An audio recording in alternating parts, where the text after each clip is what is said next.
I guess I'll just have to have my own celebration, won't I? Since nobody else seems to be here. That's fine. I'm an only child. I got no problem celebrating by myself. Look at this.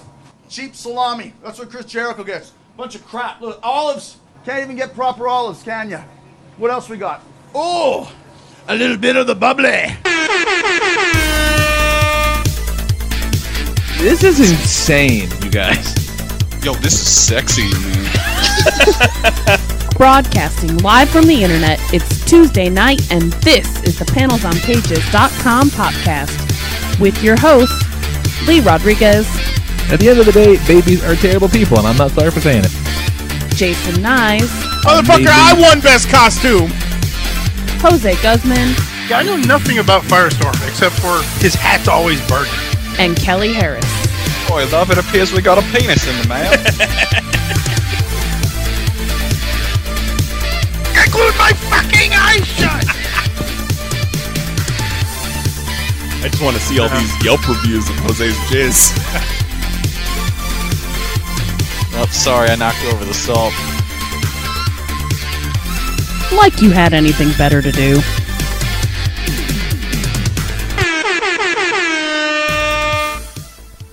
What is happening, everybody? Today's Tuesday, September 3rd, 2019, and this is episode number 482 on that road to 500 of the Panels on Pages podcast.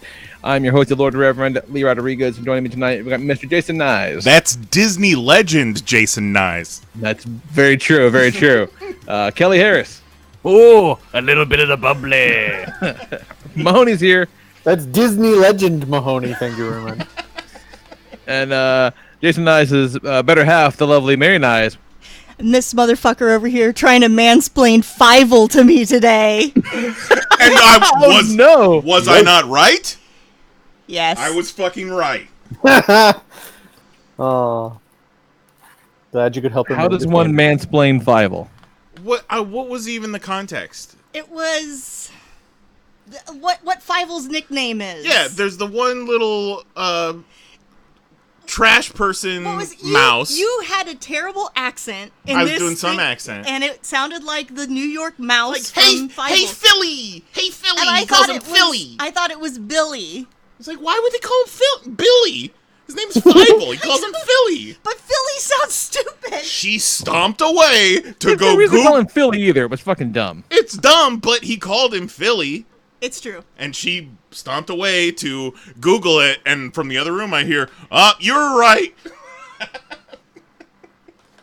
In just a hushed whisper. I once told my lovely wife those are the 3 sexiest words in the English language. His name was Philly? No, you were right. A hushed whisper? It's really good to hear them. No, these are the best 3 words to hear. A little bit of the bubbly. Yup, that's true. That is very true. Whatever, don't count. There's 6 words. The best Don't part. woman-splain counting to us. The best part of a little bit of the bubbly is the ooh before it. Oh! Oh, a little bit of the bubbly. Oh. So yeah, that's a sounder now. We have that forever. I'm so happy. I'm so happy about that. It's pretty good. It's pretty good. Pretty good. So yeah, man. Didn't do a show last week, but did a show last night. For those of you listening live. That was so much fun, you guys. Yeah, we had a ball. That was a good time. Yeah, we all got together and we did a commentary track for the 1990 ABC TV movie version of It. And, I said it last night. It was a lot more watchable than I thought it was going to be. Yeah. I was kind of expecting it to be just terrible. And it wasn't great, but it wasn't objectively bad like I kind of thought it was going to be. I'm just realized now I had in my head lined up some jokes that I never used. I had a whole bit planned around Faith No More, and I just kept going, what is it? Totally forgot about that. Ridiculous. But yeah, so look forward to that in a little bit. Yeah, probably end of this week. We'll definitely push to have that out in audio form, and then also looking to cut together like a best of the commentary to throw it up on YouTube. Hopefully that they don't demonetize, because we back, baby. That's right. I hope you have to include the bit where Jose heard dog police for the first time. That might be its own video. And I mean, I showed Mary dog police right before the show tonight. It's my new favorite thing. Yeah, it's something else. Yeah, it's something real special for sure. Kind of, more to the point, we use the new Discord. Yes. Sign up at discord.PanelsOnPages.com to watch it. It was pretty cool. Like, it worked pretty flawlessly once you got all the... Yeah. Once Kelly fixed his fucking privacy settings, it worked like a Sure champ. did. Sounding kind of great. Sounding like a grown-ass man. Yeah. I sound like a grown-up. Yeah, it's pretty great. I'm a big boy now. Yeah, well, it was cool because we were able to use screen share to not at all illegally screen a copyrighted film, but we could all watch it together, and then like afterwards we just fucked around and watched YouTube videos and kind of commented on them. We're gonna have to do it again so we can watch Dog Police. Damn right. Yeah, I think we just found our Twitch show. Yeah. Yeah. Or whatever the fuck that is. I'm still really not sure, quite frankly. So yeah, that was great. But kind of back in the swing of things now, because these guys are traveling. I was home alone with the Wee Man because the girls were on their annual trip. Oh man, you were hanging out with Wee Man? I was hanging out with the best Wee Man there is. That's what he calls his dick. My tiny little sidekick. No, yeah, we had a blast. The girls were at Panama City Beach, and I'm glad because that means I didn't have to go. Because fuck the beach so much. They're like, yeah, it was great, but you can only go in up to your ankles because there were jellyfish everywhere. And I'm like, that sounds terrible. Don't like it. And Sounds like the dream of a man that loves water sports. Yeah, I don't want no part of it. No fucking part of it. So they had a great time. So did we.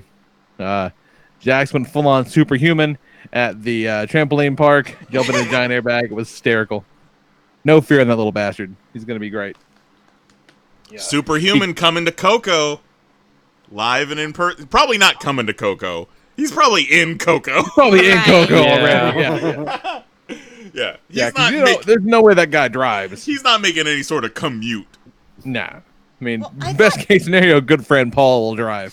I thought you did some sleuthing on, like, in the background of one of the videos that said something about Ocala. Well, yeah. He had posted a video of there was a shooting at his school, and there was a police car in the background, and it was Ocala police. Or like Ocala Sheriff's Department or something. Still, not that far of a drive. But yeah, on the opposite side of us, though, so it still is a drive, essentially. Yeah, but he can find somebody to take him. Right, I mean... Yeah, good friend Paul. He's balling, yeah. Yeah, that's what he's there for. Yeah. Good friend Paul driving. or his stupid bitch chick with the stranger's mask. I just don't want to see a wrestling show in Coco. But I think you might want to. Because I might catch something. I've been to a few really cool wrestling shows in my time. But one that I really remember is when I was on a holiday trip with my ex to her home state of Alabama. Oh, God. Ooh, and it was during like Thanksgiving week. And we stumbled upon this fucking outlaw mud show barn wrestling event that was like mostly midgets in Alabama. Oh God. Mostly midgets is the name of my Men at Work cover band.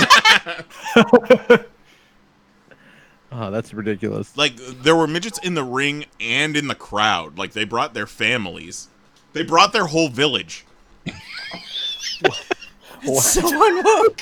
Oh, so you just went to a live dinner theater version of Willow. Knize and his ex stumbled into the end of Return of the Jedi. Oh, man. Oh, God. Yeah, dinner tonight, out of nowhere, Jax was like, when I grow up, can I be a wrestler? And you know what? I'm missing a beat. My lovely wife goes, you know what? Yeah, if you want to, sure. I mean, he has exhibited all of the characteristics. Yeah, pretty much. He knows how to knee people in the balls for sure. Oh yeah, yeah. He's learning. He's even learning to sell a little bit, which is kind of good. We were fucking around last night, and he sold a couple of punches. I'm like, look at you. Nice. I'm a little impressed. Kid's a little badass. He kicked my ass in that Power Rangers Switch game too.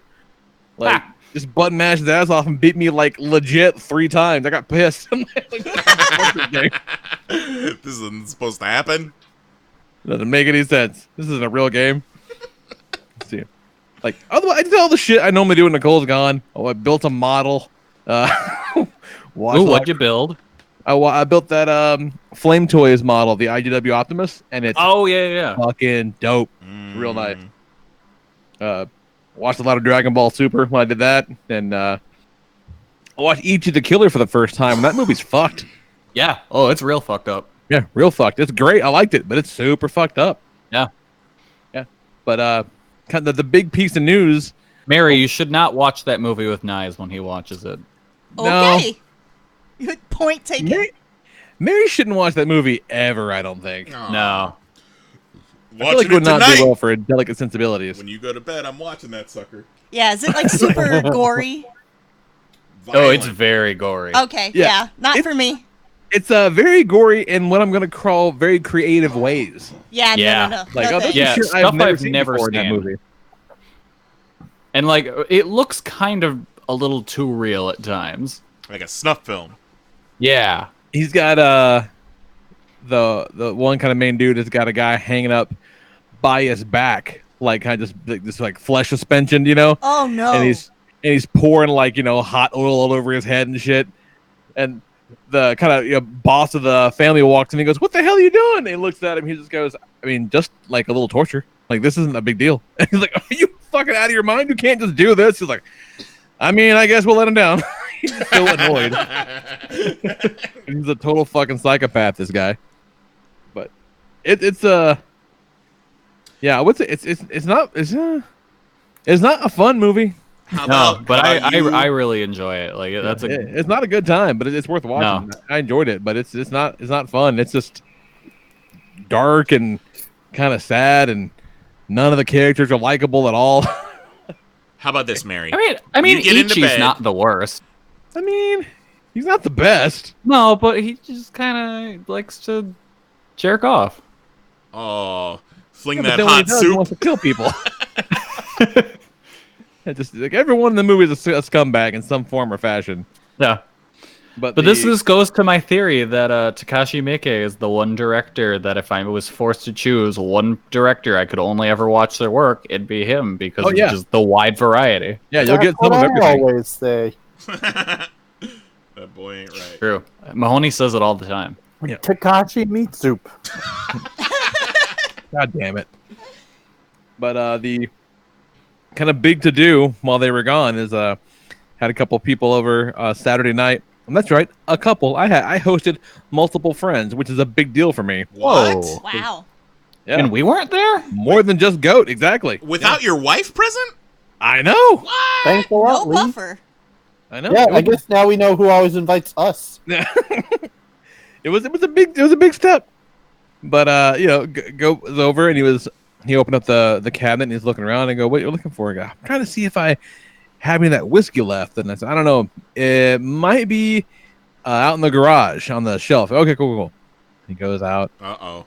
And he comes in and he goes, "Okay, so there is no whiskey in the garage, but there is a snake behind your Diet Coke." Oh, well, shit. So I go out and spend 10 minutes trying to wrangle this fucking snake before he completely escapes and gets away. I'm like, well, damn it. All right, so we have a snake now. That's great. Oh, no. And so I immediately start Googling how to bait and trap a snake. So I went out the next day to put like some glue traps and some eggs. Like, come on, you little bastard. And they're still there. In my life, the most likely to have a snake just show up and decide it's their pet. It's you, Lee. I mean, it's not the first time. Actually, when you guys were here, for my birthday party a few years ago, the day most of you were leaving, I opened the door to go outside to go to work, and there was a snake just kind of chilling on the side of the ledge in the garage. And I kind of look at the snake, and I look at the door, and I look at my watch, and I decide I don't have time for this. So I just grab the motherfucker by the tail, open the door, and whip him across the yard and go to work.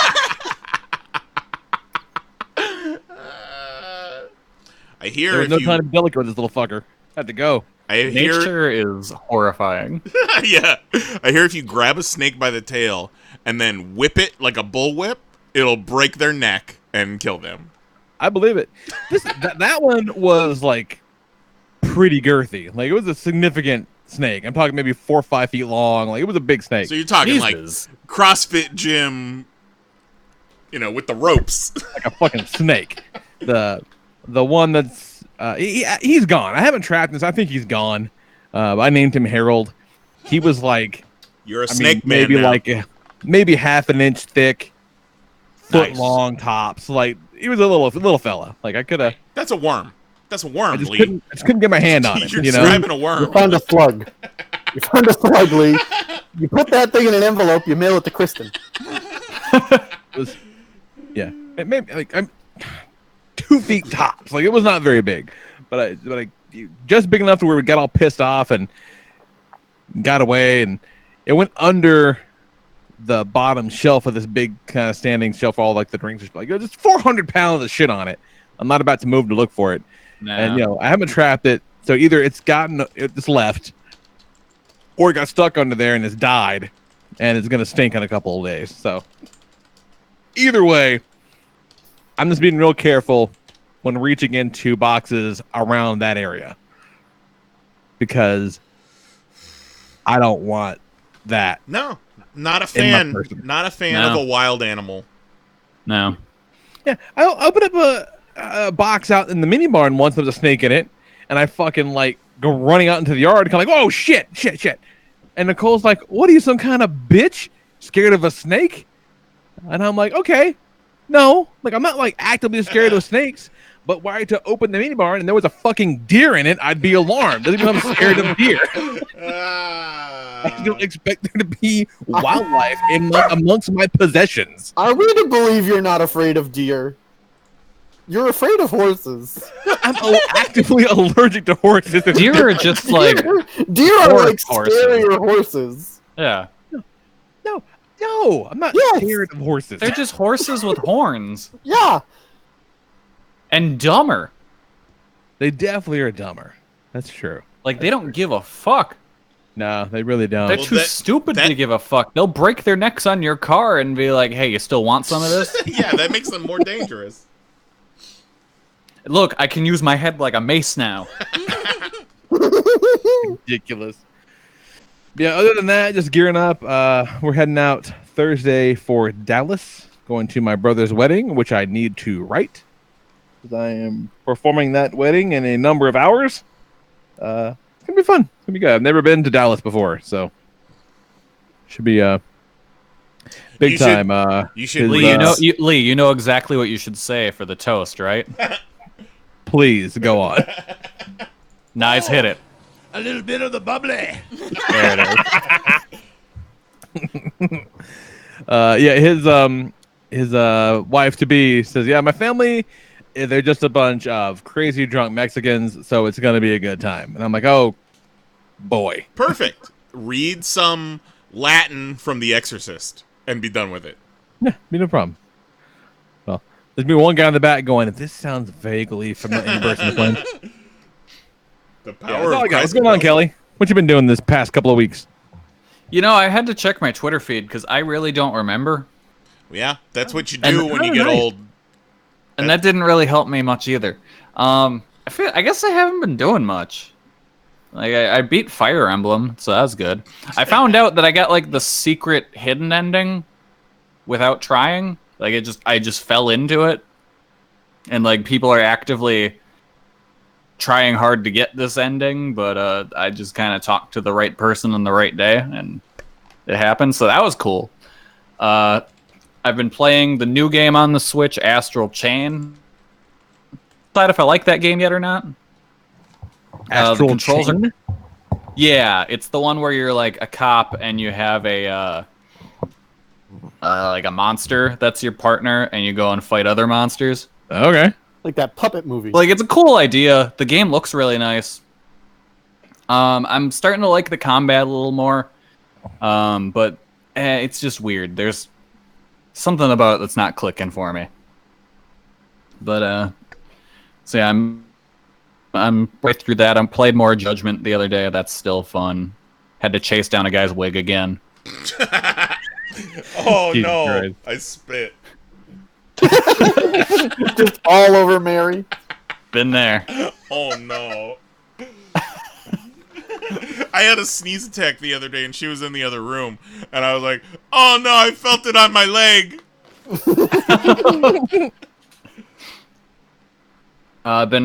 Obviously been watching a bunch of wrestling. What?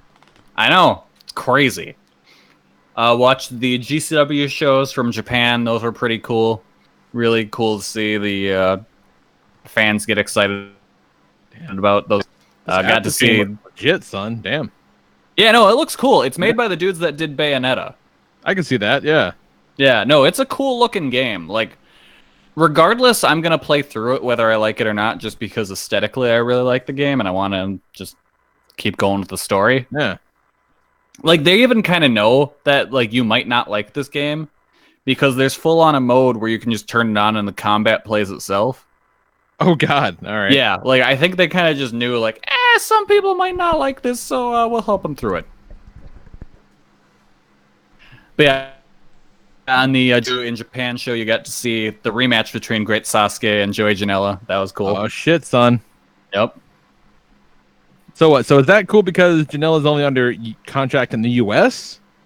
Because his dates, he can still work indie dates until like middle of September. That's the cutoff date. Oh, I was thinking it was like the TV show, but that makes sense. Yeah, it's like mid-September. That's when those guys can't work indie dates anymore. Because I want to say like his Janela's last GCW show is going to be the 15th, something like that, I believe. All right. And then this past weekend, GCW had another show with Black Label Pro. It was called 2 Cups Stuffed, and that was a really great show. Where some dude almost died. Yeah, poor G-Raver almost died. Slashed his side open and almost severed the artery under his armpit. Light tube? Oh, God. Yeah, light tube. Oof. That one was kind of on Jimmy Lloyd. Like, I've seen them do that spot before. Oh, you mean consummate professional Jimmy Lloyd? Hey, I will say Jimmy Lloyd's gotten pretty decent in the past year. I think he thought he was higher up on the ladder than he really was. Because the spot they were going for was a brain buster on the top of the ladder. And there was a bunch of tubes taped to the top of the ladder. Like, they've done this spot a bunch of times, but I think Jimmy just didn't have the right height. God. So he wasn't able to get him up as high as he should have gone, and they kind of just fell and shattered the tubes, and the one just slashed him open right under the armpit, and boy howdy, did he bleed a whole lot. Ugh. But he got into the hell. He's got a GoFund. G-Raver has a GoFundMe up because it fucked up some nerves, so they got to go in and fix that. Kelly, it's pronounced Graver. Yes. That show also had Mance Warner versus Jerry Lawler. And let me tell you something. Jerry Lawler, just nuclear heat. It was pretty amazing. like the Jerry Lawler? The Jerry Lawler. It'd be pretty great if it wasn't the Jerry Lawler. It was just some other guy going by Jerry Lawler. Yeah, I mean, you never know. Not like, it was amazing. Like, if it wasn't the Cody. Yeah. The crowd, like, at first they gave him the polite response, and then he started shitting on Hoffman Estates, Illinois. And boy howdy, did they fucking hate him. The match, it was a good old school, like, Memphis brawl. Like, at one point Jerry tried to break a bottle over Mance's head. and like broke it over the ring on the ring post. The match ended with Lawler hitting a pile driver through a door. So that ruled. Nice. Look at that little bit of the new school. Yeah.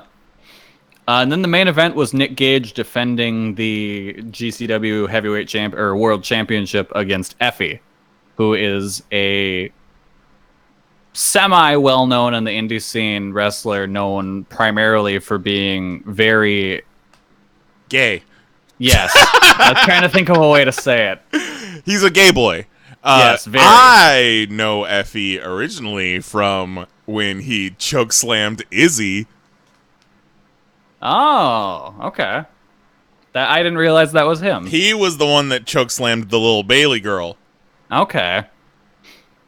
But yeah, he had a match against Nick Gage, and his whole thing going into it was he was going to win the title, and MDK was going to stand for Make Daddy Come. Oh, God.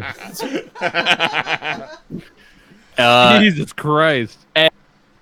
I've never seen him do a death match, but boy howdy did he just lean into, this is a Nick Gage match, bring out the glass. Hey, win in And Rome. so here's this dude in just trunks and fishnets, just going through panes of glass and rolling around on mat covered in light tubes. Like, he went for it, and it was a star-making performance. He's coming back to GCW in October, so I think this could be the beginning of a good run for him. I think he might be local to Central Florida because he does a lot of the independent shows around here.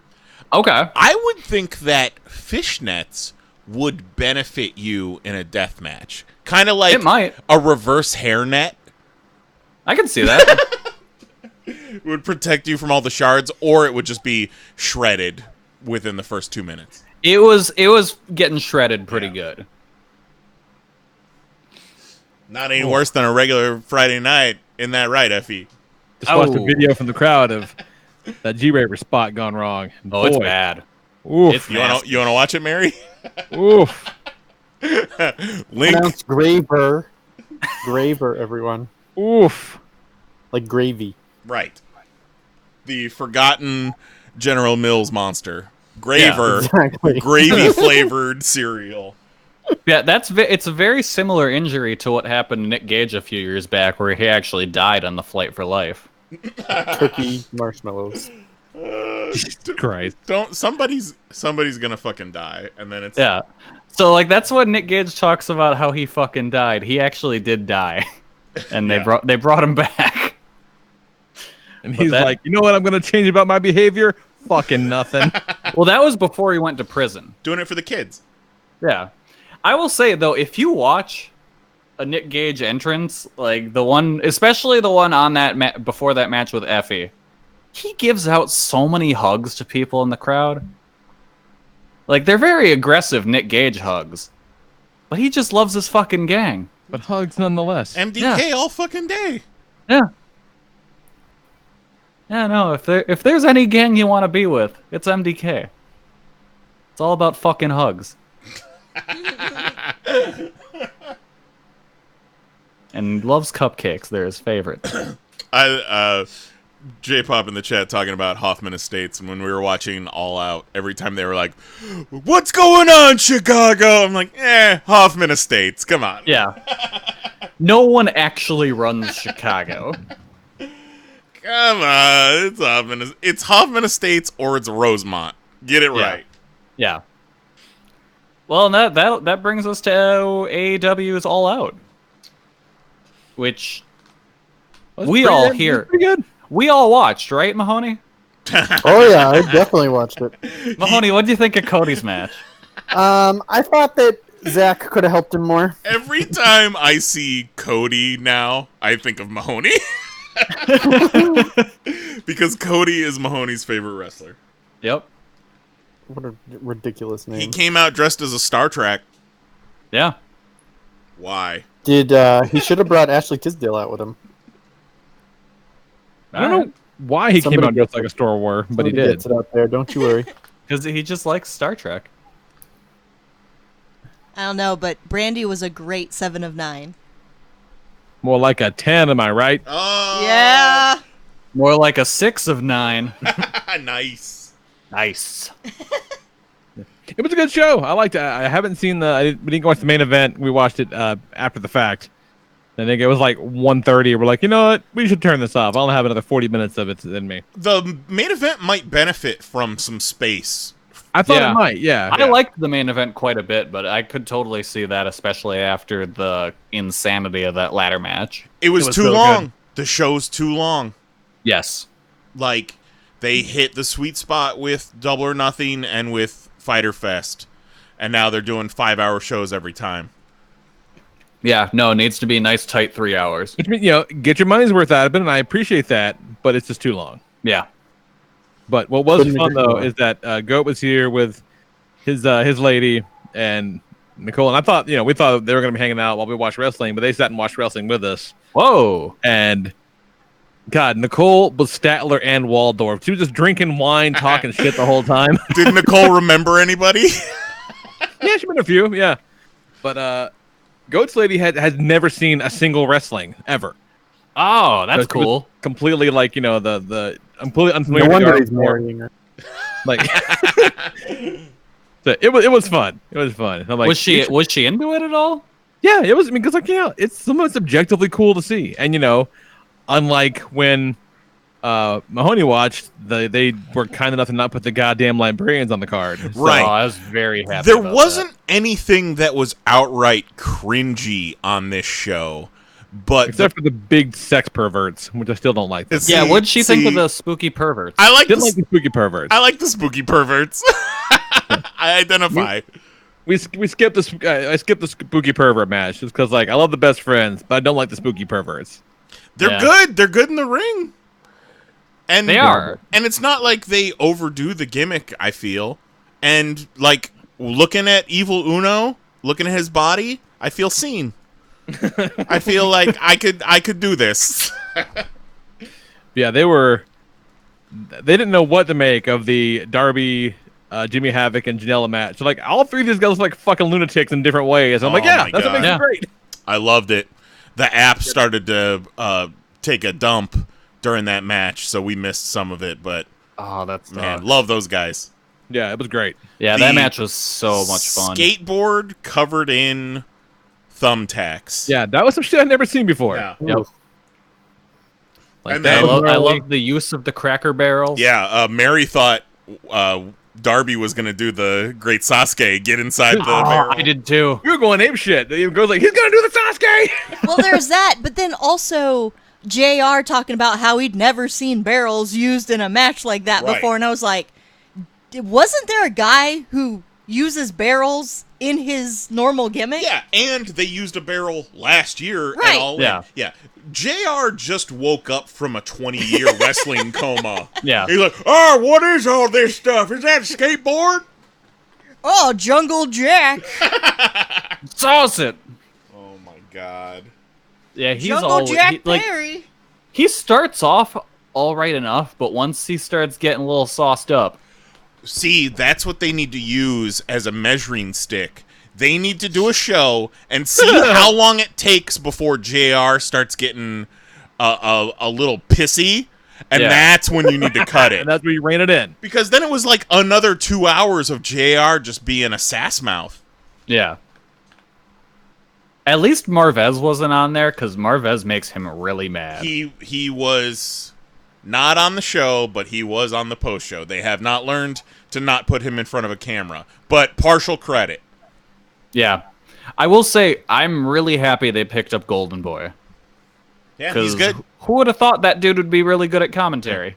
When it was just him and Excalibur, it was kind of hard to tell the difference between the two of them, but once you put JR right in between them, it gave it a little bit of a buffer. Yeah.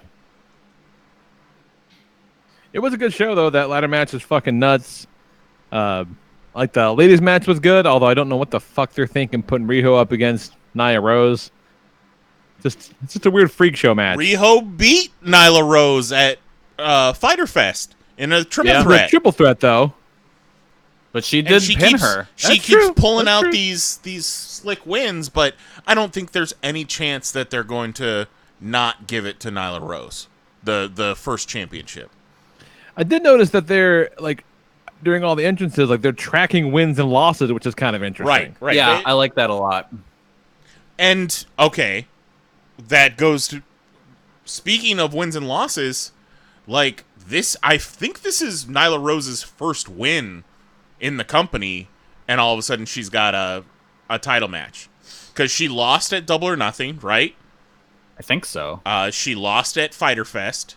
She didn't wrestle at Fight for the Fallen, and then she wins the Battle Royal. Oh, it's the Battle Royal. Okay, I didn't see that part. Okay, I didn't watch the pre-show.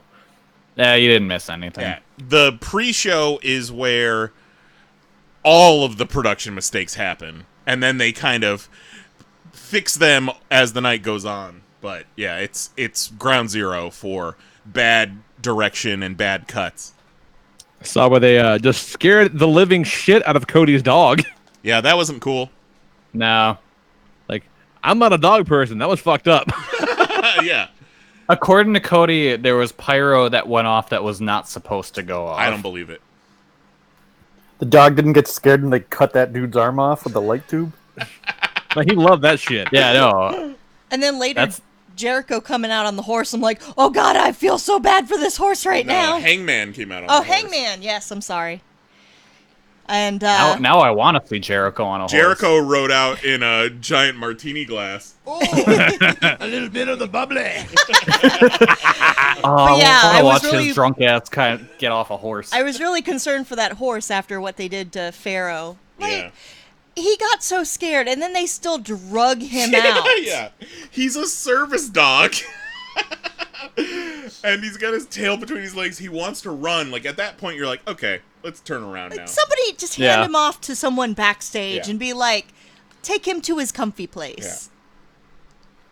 Yeah. Not a fan. Did you guys see the amazing pictures of Hikaru Shida meeting Pharaoh? Yes. She was so happy to meet Pharaoh. He was. As everyone should be. Beautiful dog.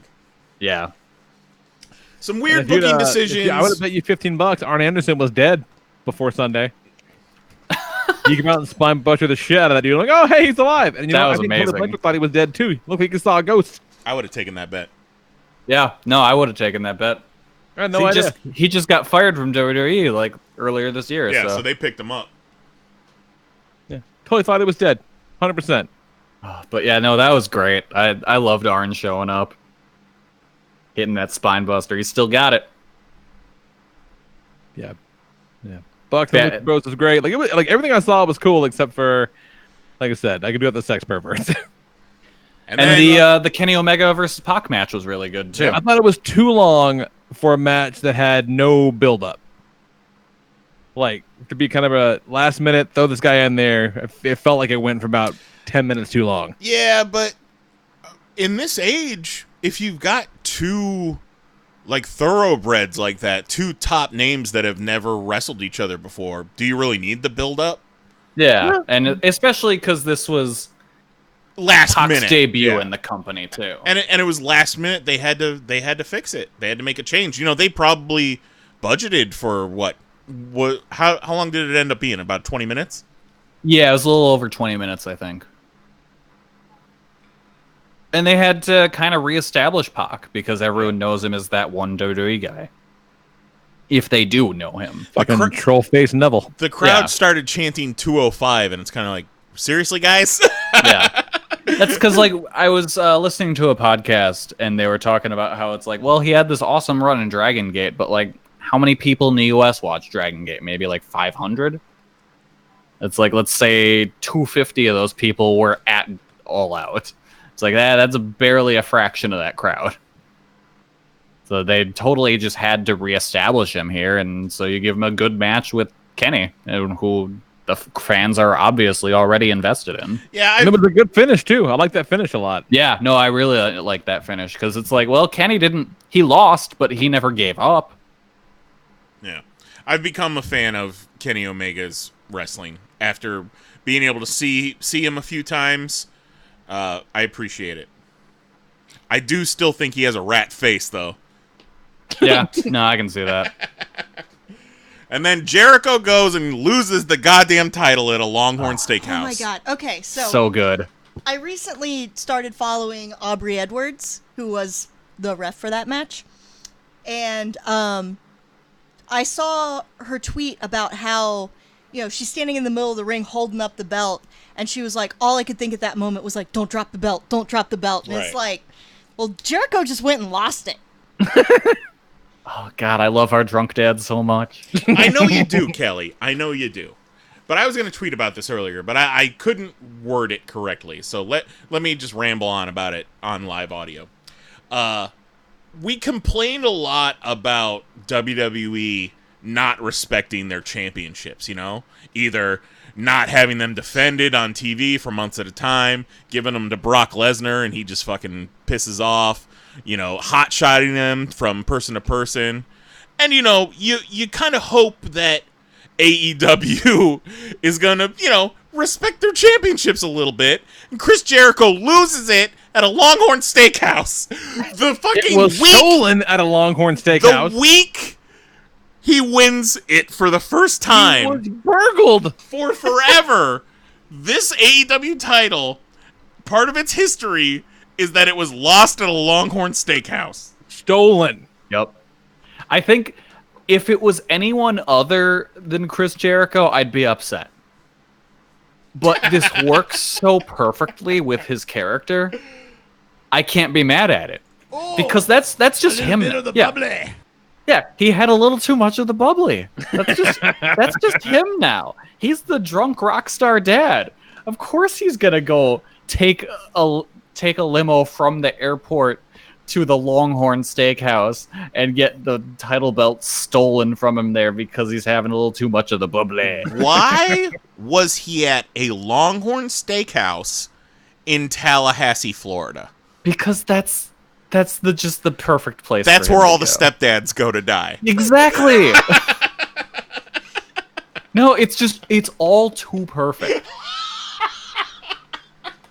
Like if this was Cody that lost it, just like, I don't know, going to the gym or something, I'd say, man, that's really Cody would never, not on his worst day. He did almost set off fireworks around his dog. Yeah. But so like if it was something like that, I'd be like, man, that's careless. I don't know how you can do that. But Chris Jericho taking the goddamn limo to the Longhorn Steakhouse. Taking the limo from the airport to the Longhorn, and then the limo driver takes the limo back to the airport, and then comes back to pick him up, and the title's gone. So my understanding from reading it a few times, because it doesn't make much sense, is that No, it really doesn't. he left the belt in the limo. Right. That's what I read. And the limo driver went back to the airport because Chris Jericho didn't check his fucking luggage tags, picked up somebody else's luggage. So the limo driver had to take it back to the airport and exchange it for his luggage. And then somewhere along the way, the title belt gets lost. So you're saying the limo driver fucking curb parked the limo, ran inside to switch out this luggage, and somebody slipped into the limo and grabbed the belt? Possibly. Holy We gotta go to the tape. But We gotta go to the tape. It all happened because Chris Jericho is illiterate. Why isn't Chris Jericho carrying his world championship into the Longhorn Steakhouse? Right. Yeah. He'd be the coolest uncle in that Longhorn. I Why is took Chris Jericho picking up his own goddamn bag to the airport? Is my question. I took my The answer- fantasy football championship The to answer is India. obvious. It's obvious why he's not wearing his championship belt into Longhorn Steakhouse. He's ashamed of it, like anyone normal would be.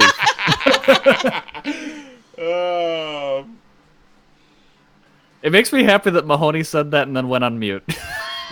Sure did. I had a mouthful of goldfish to drink. As a prize.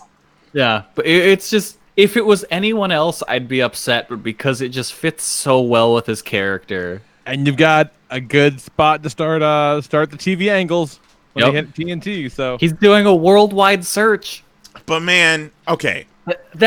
And that video that he released of him in his hot tub wearing his scarf, pouring himself a glass of the bubbly, and then just drinking out of the bottle. Bit of the bubbly.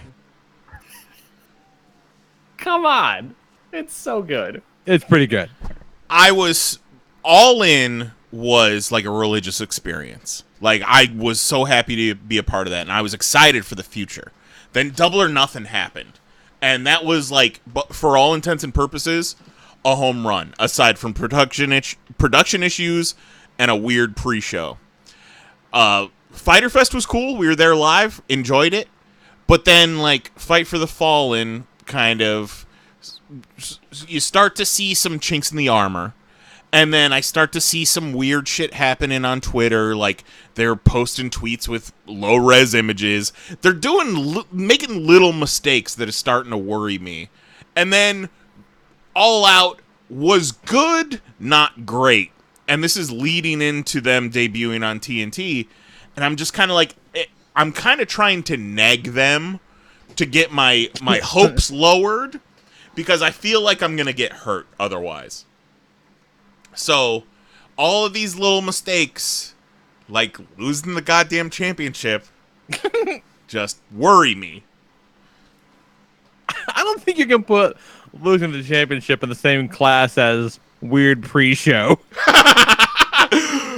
Oh, what's worse? Well, hey, at least we're not getting a video of Brad Maddox coming all over the title. Yet. Yeah, I mean, how do you know, Kelly? Oh shit, maybe he was the one that took it. I wouldn't put it past Brad Maddox to be in a Tallahassee airport. Yeah. God, it's ridiculous. So yeah, where the fuck were you, Knizes, over the past couple weeks? A little bit of the bubbly. Yeah. Ooh, a little bit of the bubbly. Ooh. So, since we aren't doing a top 6 this week, I put it to Mary for us to each do our own top 6 of our favorite things that we did on our vacation. So, we took a trip to California for D23 Expo. It's the Disney fan convention. And then we hit up Disneyland and California Adventure for 3 days to see Star Wars Galaxy's Edge for the first time. So, and just real quick, I gotta assume everyone at D23 just beautiful, right? Oh, we'll get to that. Just the most lovely people as far as I can see, right? All right, since we're talking about it, I was surprised at how fat California is. So fat, so many people in motorized scooters, and also like body types I've never seen before. Like, they broke the mold on some of these fat people. You see any people look like an eggplant? All shapes and sizes, really. Yeah. Like, you want to talk diversity?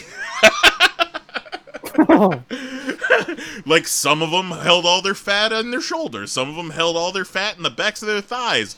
Some of them had fupa for days and zippers that went all the way to the top. We're in a gift shop at one point, and there's this huge fucking lady on a motorized scooter just in the middle of the gift shop, just going to town on a Mickey Premium bar with no shame whatsoever. Nice. I've never seen... I grew up in Chicago, Naperville. I've never seen this many fat people. Like, we would get up and go to breakfast at the hotel, and I'd look around and be like, yeah, I'm the fattest person here. Then we would get to D23 or Disneyland, and I'd be like, oh, man, feeling real slim today. And Disneyland is not built for large people whatsoever. There is a part in the Indiana Jones queue where I wasn't sure if I was going to make it. I thought I was going to Augustus Gloop the queue line for Indiana Jones. So, like, where are all these fat people going at Disneyland? I don't know. But I don't like it. I'll tell you that. Yeah, and besides the body shaming, D23 Disney fans are the worst. Yeah, like D23 really reminded me why I got out the game. Yeah. Because they might be some of the I said it on Twitter, some of the biggest baby back bitches I have ever seen at a fan convention. We're talking people lining up days in advance to where the convention center was kicking them off property because the line didn't start till the day before. So they're camping out on the sidewalk outside in an unofficial line 48 hours before the convention even starts. That's one of the worst things I've ever heard. We tried to get in line to see the incredible Dr. Pole, and these two people got in line in front of us. They were more on the ball than we were, but neither of them had showered that day. Right. Ew. Like, there were some definite people who saved money on hotels because they just slept overnight in the convention center every day. Right. Cool. No. Yeah. I mean, getting in line and camping out overnight, and they weren't allowing any chairs, or, although that lady had a scooter, so she was probably like, I got my scooter, I'm fine. Yeah. No, like, foldable chairs, no sleeping bags, no, like, anything like that.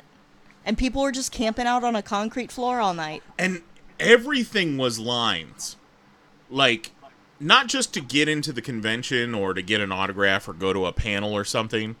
Like, even the stores, you had to stand in a 60-minute line. To get into a booth, you had to stand in a line. Jesus. One of the longest, craziest lines was basically for a store that sold enamel pins. And the police were called at one point because there was fist fights going on for these exclusive pins. So Jesus. So I hate everything you're saying. D23 was the reason we made this trip as like a bucket list thing. Yeah. Or, oh yeah, we don't ever have to do this again. Yeah, we're done. We would waltz in there at noon, 1 o'clock. We'd see a couple things, walk the show floor. We'd go up on the third floor and find a little seating arrangement to kind of sit and chill for a little bit. We saw a couple things. We bought some stuff, but man, not for me. And we had our fill. We really did. Like, I don't feel like we missed anything too important. Yeah. And the one thing that we did miss, which was the Disney big, Legends panel. Well, the movies panel, I Right. would say, where they showed the Rise of Skywalker stuff. They put it on the internet the next day anyway, so nobody really missed out. So. Yeah. Comic-Con, man. The bottom's got to drop out at some point. Yeah. And this is the similar thing, and just like no one was happy to be there. Everyone was just a little bit angry at something, or just trying to make a buck off of somebody else. Like the stores, they were these huge exclusive stores, but they had like a dozen items spread across this huge store, and everything was marked up at least $10-15. And it was just the exclusivity of it. Like, I can only get this here now. So you're essentially holding these people at gunpoint to buy this thing. Well, yeah, if you've waited in line for hours to get into the store with this exclusive stuff, and they're dangling a $200 shirt in front of you, like, you're gonna buy I'm it. sorry. Some cost, Did you say like $200 shirt? $100 shirt? Okay, Jesus. so the one How many sleeves does it have? the one Four. the one, 4 of them. The one store that had the longest lines is called Mickey's of Glendale, and $200 is, I hope an exaggeration. We didn't get into it, but it's like designed by Imagineers, super exclusive. You can't get it anywhere else. So this is stuff that is extremely expensive because it is. Those quote, guys design unquote, roller exclusive. coasters, not T-shirts. That's why they put so many sleeves. Yeah. I mean, I know that they had an exclusive dress, and those dresses normally go for like $180. So I can only imagine that the dress in there probably was $250, $300. Jesus. Sorry I was ignoring the chat, but Zero does confirm that California is fat as fuck. Huh. All right. That's super fucking nuts. weird. But that being said, we've got our top sixes. So why don't you tell us your top 6 of our vacation here? We realized it as we're like sitting in the hotel. It's like this is the first non-work, like friend get together vacation that we've had since before we got married. So Right. this was essentially our honeymoon. Yeah, because That's really nice. the No, only that's great. other one that we had was Spock, which was before we were married. Right. But even then, we hung out with Kristen and her dad, That's- kind of, and that's and true. Juan and Thatcher. Yeah. Yeah. So, all right, number 6 on my list. This panel that we saw on Friday, we just kind of on a whim decided, like, hey, we're going to go see this random panel just because we can. Yeah. Can't get into anything else. Right. And so there was, we didn't talk about this. There was basically like a way to make reservations a week ahead of time for panels. So what it was like a virtual queue. Everybody gets online. You got to choose. To wait in line on the internet. Yeah. Right, oh, right. yeah. They made us wait for an hour and a half, and by the time we got into through the virtual queue, there was like fuck all left. So we did get a couple things. There were some people who got nothing. Oh, and they also had the virtual queue for like getting into the stores. There were no stores left. Yeah. Like, you could book one reservation for a store per day. So each of these panels had a reservation line and a standby line. So we looked at the standby line for this panel, and it wasn't too terribly crowded at the time. It was about an hour beforehand. And I tried to ask the volunteer, like, so about what time does this line go into the room? Because, like, my goal for the weekend was not to sit on the floor like everybody else. Right, because we're adults. Yeah. Right. So we were going to, like, sit in a chair, like, off to the side and keep an eye on the room. And he, like, could not give me an answer. And I'm like, seriously, like, 15 minutes before? And he's like, yeah, 15 minutes. I'm like, oh, cool. Like, you just parroted back what I said. Yeah, Mary's never been to a convention before, apparently, because she thinks volunteers know what the fuck's going on. I know. So anyway, so we get in the standby line. Turns out, like, it didn't even matter because there were still seats left over in the anyway. But this panel was with Bill Farmer, who is the voice of Goofy and has been for 30 years at this point? Since 1987. Yeah. And it was awesome. So yeah, he was like the Goof Troop Goofy. Right. And he does Goofy on the new Mickey shorts too, right? Yeah. Well, like He's, he said, Kingdom Hearts and everything. Yeah. Before he got hired, they had like 4 or 5 different Goofies, people who could do Goofy, and they get called in for random things. And same with Mickey and Minnie and all of them. Like in the 80s, Disney decided to consolidate and just have one person be the voice of each character. And so it was a really cool look at like how voice actors kind of get their work, how they operate, how Disney operates behind the scenes as far as the voice actors, the family that they've created. I mean, Mickey passed away, or the voice of Mickey passed away a few years ago, and Minnie a couple months ago. Yeah. So it's like talking about basically the past 30 years of his voice acting career.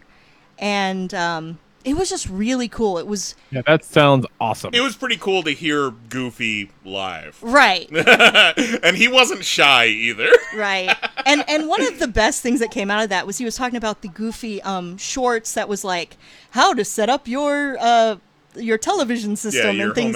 Home entertainment system. And he's the like... art of skiing. Right. And he was talking about how much he would love to do updated ones for the 21st century. Yeah. Like the art of Twitter. Or something, you know. It was that'd great. Be cool. So, Goofy gets canceled. Goofy gets canceled. So... Hey, kids, stop calling each other the M word. I mean, we saw a couple other cool panels, a Galaxy's Edge panel, as well as it was the one reservation I was able to snag was the women of Star Wars Galaxy's Edge, and I clicked on it just like, ugh. But it was cool. It was cool because it was. I mean, one of the women. It was cool. It was cool. It wasn't just like somebody who. I don't know what I was expecting, but it was like high up executives. Yeah, they were all fucking legit. Yeah. And it was a very, very cool look into Imagineering. It wasn't 5 white dudes. It was 5 mostly white chicks. It was diverse. It was a little diverse. Yeah. And also the other panel was with Keegan-Michael Key and his show Brain Games, which was pretty cool, but it was fun. It wasn't as cool as the look behind the voice acting. Yeah. So number 5 was the Disney Parks Pavilion. I took a ton of pictures of that. It's D23, so it's Disney Fan Convention. So it's the movies, it's Disney Plus, it's the parks, it's fucking Pixar, Star Wars, Marvel, And- fucking Avatar. And now Hulu, Simpsons. ESPN Plus. They had the Simpsons mascot characters there doing meet and greets. Yes. Whoa. And also shout out to the Hulu The booth. the Hulu booth with the Handmaid's Tale costume. I did not expect to see. That was amazing. So yeah, the Disney Parks Pavilion, I went back to that, I think, every single day. They had, some stuff hidden that was going to be announced Sunday at the Parks panel for Epcot. They had the model of the Halcyon, which is the ship for Star Wars Galactic Star Cruiser. Yeah. Which This is the hotel. Yeah. That's coming to here. So what was it? We went Thursday. We went to Disneyland, Yeah. and then Friday, Saturday, Sunday we went to D23. But we hadn't gone into Galaxy's Edge yet. But we're seeing this Star Wars Halcyon cruiser thing, and we're like, This is where we got to go. This is it. Yeah. We haven't even been caught by the magic of Galaxy's Edge yet. And the crazy thing is, there's this model of this ship, and it's highlighting different parts of the ship and like the different things you'll be able to do on the Star Cruiser. It's just going to be a nondescript hotel. Like, from the outside, it's not going to look like anything. It's going to be all on the inside. Mm-hmm. But the model captivates your imagination. What were the rumors came out that weekend of It was like price? $3,300, I think. Per person? Well, that was for a one person, 2 days, 2 nights. Or they were saying 2 days, 3 nights on this, which, so this website that's been spreading around the rumors of the price, it's bullshit. Okay. So, I don't really take this as any sort But of still, gospel. even at $3,300 per person for 3 days, 2 nights, both me and Mary were like, "Oh, we going?" It's a cruise, just you're not on the water, which Right. means I'm not going to get seasick. So that's cool. Fully immersive. They cap it at 3 days because they tell a story. Like, you get into some shit while on the cruiser, and there's a whole fucking story, and then you get to go right into Galaxy's Edge from the hotel too. It's That's cool. yeah.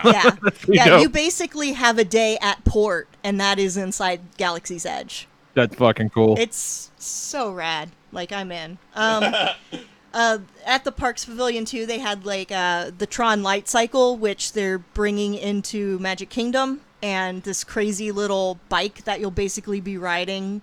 Yeah, looks like a kid's tricycle. Yeah. I'm never getting on that ride. Yeah, probably not me either. And, like, the whole Epcot rebranding, like, they've updated the logo, and they're adding a Mary Poppins attraction. They're retheming a lot of the parts of the park. She's a real nerd for Epcot, you guys. I love Epcot. It's going to be so cool. They're adding a Moana attraction, which is basically fancy fountains. Yeah. It sounds like they're trying to make other people actually want to go to Epcot. Right. So that one was cool. Number 4 is finally riding It's a Small World at Disneyland, which, like, I love that ride at Disney World, but this is like the It's a Small World, and there's so many more. She's a real special girl, you guys. There's so many more ride I'm so scenes. lucky. I'm so lucky to have her. There's so many more ride scenes. It's a longer ride, so you get more of that great song. It starts outside, and boy, oh boy, is California sunny. So it's fucking hot out. It is hot. What else? At California, they've added actual Disney characters into the different show scenes, which they're going to be doing here soon, but it's so cool. I'm so glad that we got to ride the original. Well, not original, because that was the World's Fair, but and, like, we somewhat. fucking walked on to most rides at Disneyland. Like, we did, the first morning we went to Disneyland, we hit Pirates, Haunted Mansion, Indiana Jones, Jungle Cruise, Tiki Room within the first hour and didn't wait for any of them. So, that was cool. Yeah, it's much more of a locals park, Disneyland is, than a tourist destination. Yeah, we're going to Magic Kingdom and Hollywood Studios late October. So we're hoping for nice chill experience there as well. We'll see. Yeah, you're gonna love it, Lee. Well, the first time we went to Disney, we went around that time, and it was pretty much cake. You hit certain times that work out. Yeah. But God forbid you go there the same weekend there's a cheerleading competition. Oh my God. That's the worst. All right, so number 3 was dinner at the Blue Bayou restaurant, and that is inside of Pirates of the Caribbean, kind of like here at Disney World, where in Epcot there's the Mexico Pavilion, and we have a restaurant inside of there where it's like next to where the boats go by and everything. It's all atmospheric. Yeah, it looks like a nighttime New Orleans courtyard. Yeah. And that was lovely. That was kind of also a bucket list thing. One of those things where as soon as I could make reservations, made sure to make them. Which I kind of messed up. That was Thursday night, and we hadn't adjusted to the time difference. So it was really... We had 8 p.m. reservations for dinner. Which we is got to the park 11 at our 8. time. We got to the park at 8 in the morning, and we fucking went hard. You guys know how we go hard at Disney. Oh, I'm fully aware. So, like, around 4 o'clock, we were like, maybe we should go back to the hotel for a couple of hours before dinner. I was starting to feel real sick. Just because, just exertion and just tired. Like, 8 o'clock was so late. We actually... Well, never mind. I was going to say we never saw the fireworks, but we did. Fuck yeah, we did. Shoot. I should have added that. Well... It's number 1 on mine, sucker. All right. But yeah, that restaurant was great. Knize wasn't as impressed with... It's on my list, but because it was so special for us. It was a lovely time, and my food was really good. Yeah, I got the vegetable What'd you pasta, get? which seems like it would have been super basic, but it was really good. And she ate off that for like 3 days. We had a kind of a suite, so we had a whole kitchen set up. I had jambalaya, which tasted like it was out of a can, but it was just fine. Oh. All right, number 2. Was it served to you by a man that looked like a catcher's mitt? A little bit. Number 2 was, okay, so again, another stupid attraction that I really love is the Tiki Room. And it was amazing. Objectively, Tiki Room, Small World, 2 of the worst attractions at Disney World and Disneyland. But she loves them, and I love her for it. And the Disneyland Tiki Room, they have a working fountain, which does not work here anymore because of stupid Zazu and Iago from way back in the day. Yeah, somebody set the Tiki Room on fire down here as a mercy killing.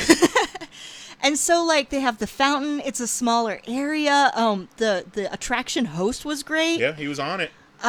It was just amazing. So the cast members at Disneyland are on point because at any moment they can be discovered. Like, that shit ain't happening in Orlando. No.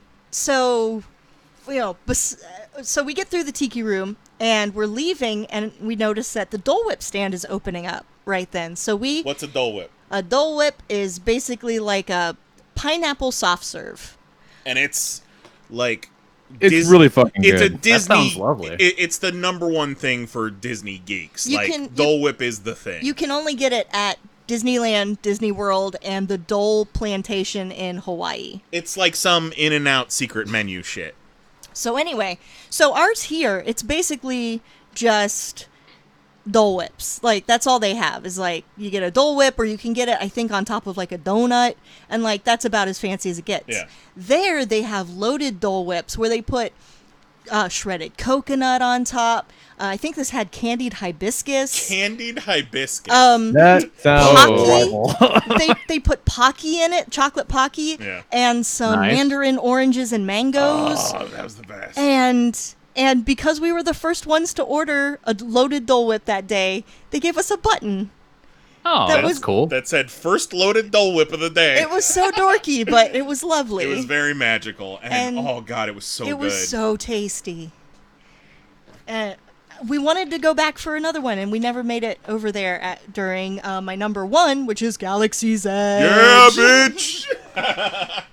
I want to know everything because I'm very excited about going myself. So we did Disneyland on Thursday, 3 days of D23, and then we said, all right, we've got 1 day just Galaxy's Edge. Let's just. No, I thought they kicked you out after a little while. No. Well, I mean, that was the case when it first opened because they were expecting crazy crowds, but no. Yeah, no. It was like a 4-hour limit or something. But Yeah, they just let you come and go as you please now. Like, it's not empty by any means, but it's not overcrowded. No. Like some of the pictures we saw from the Orlando opening.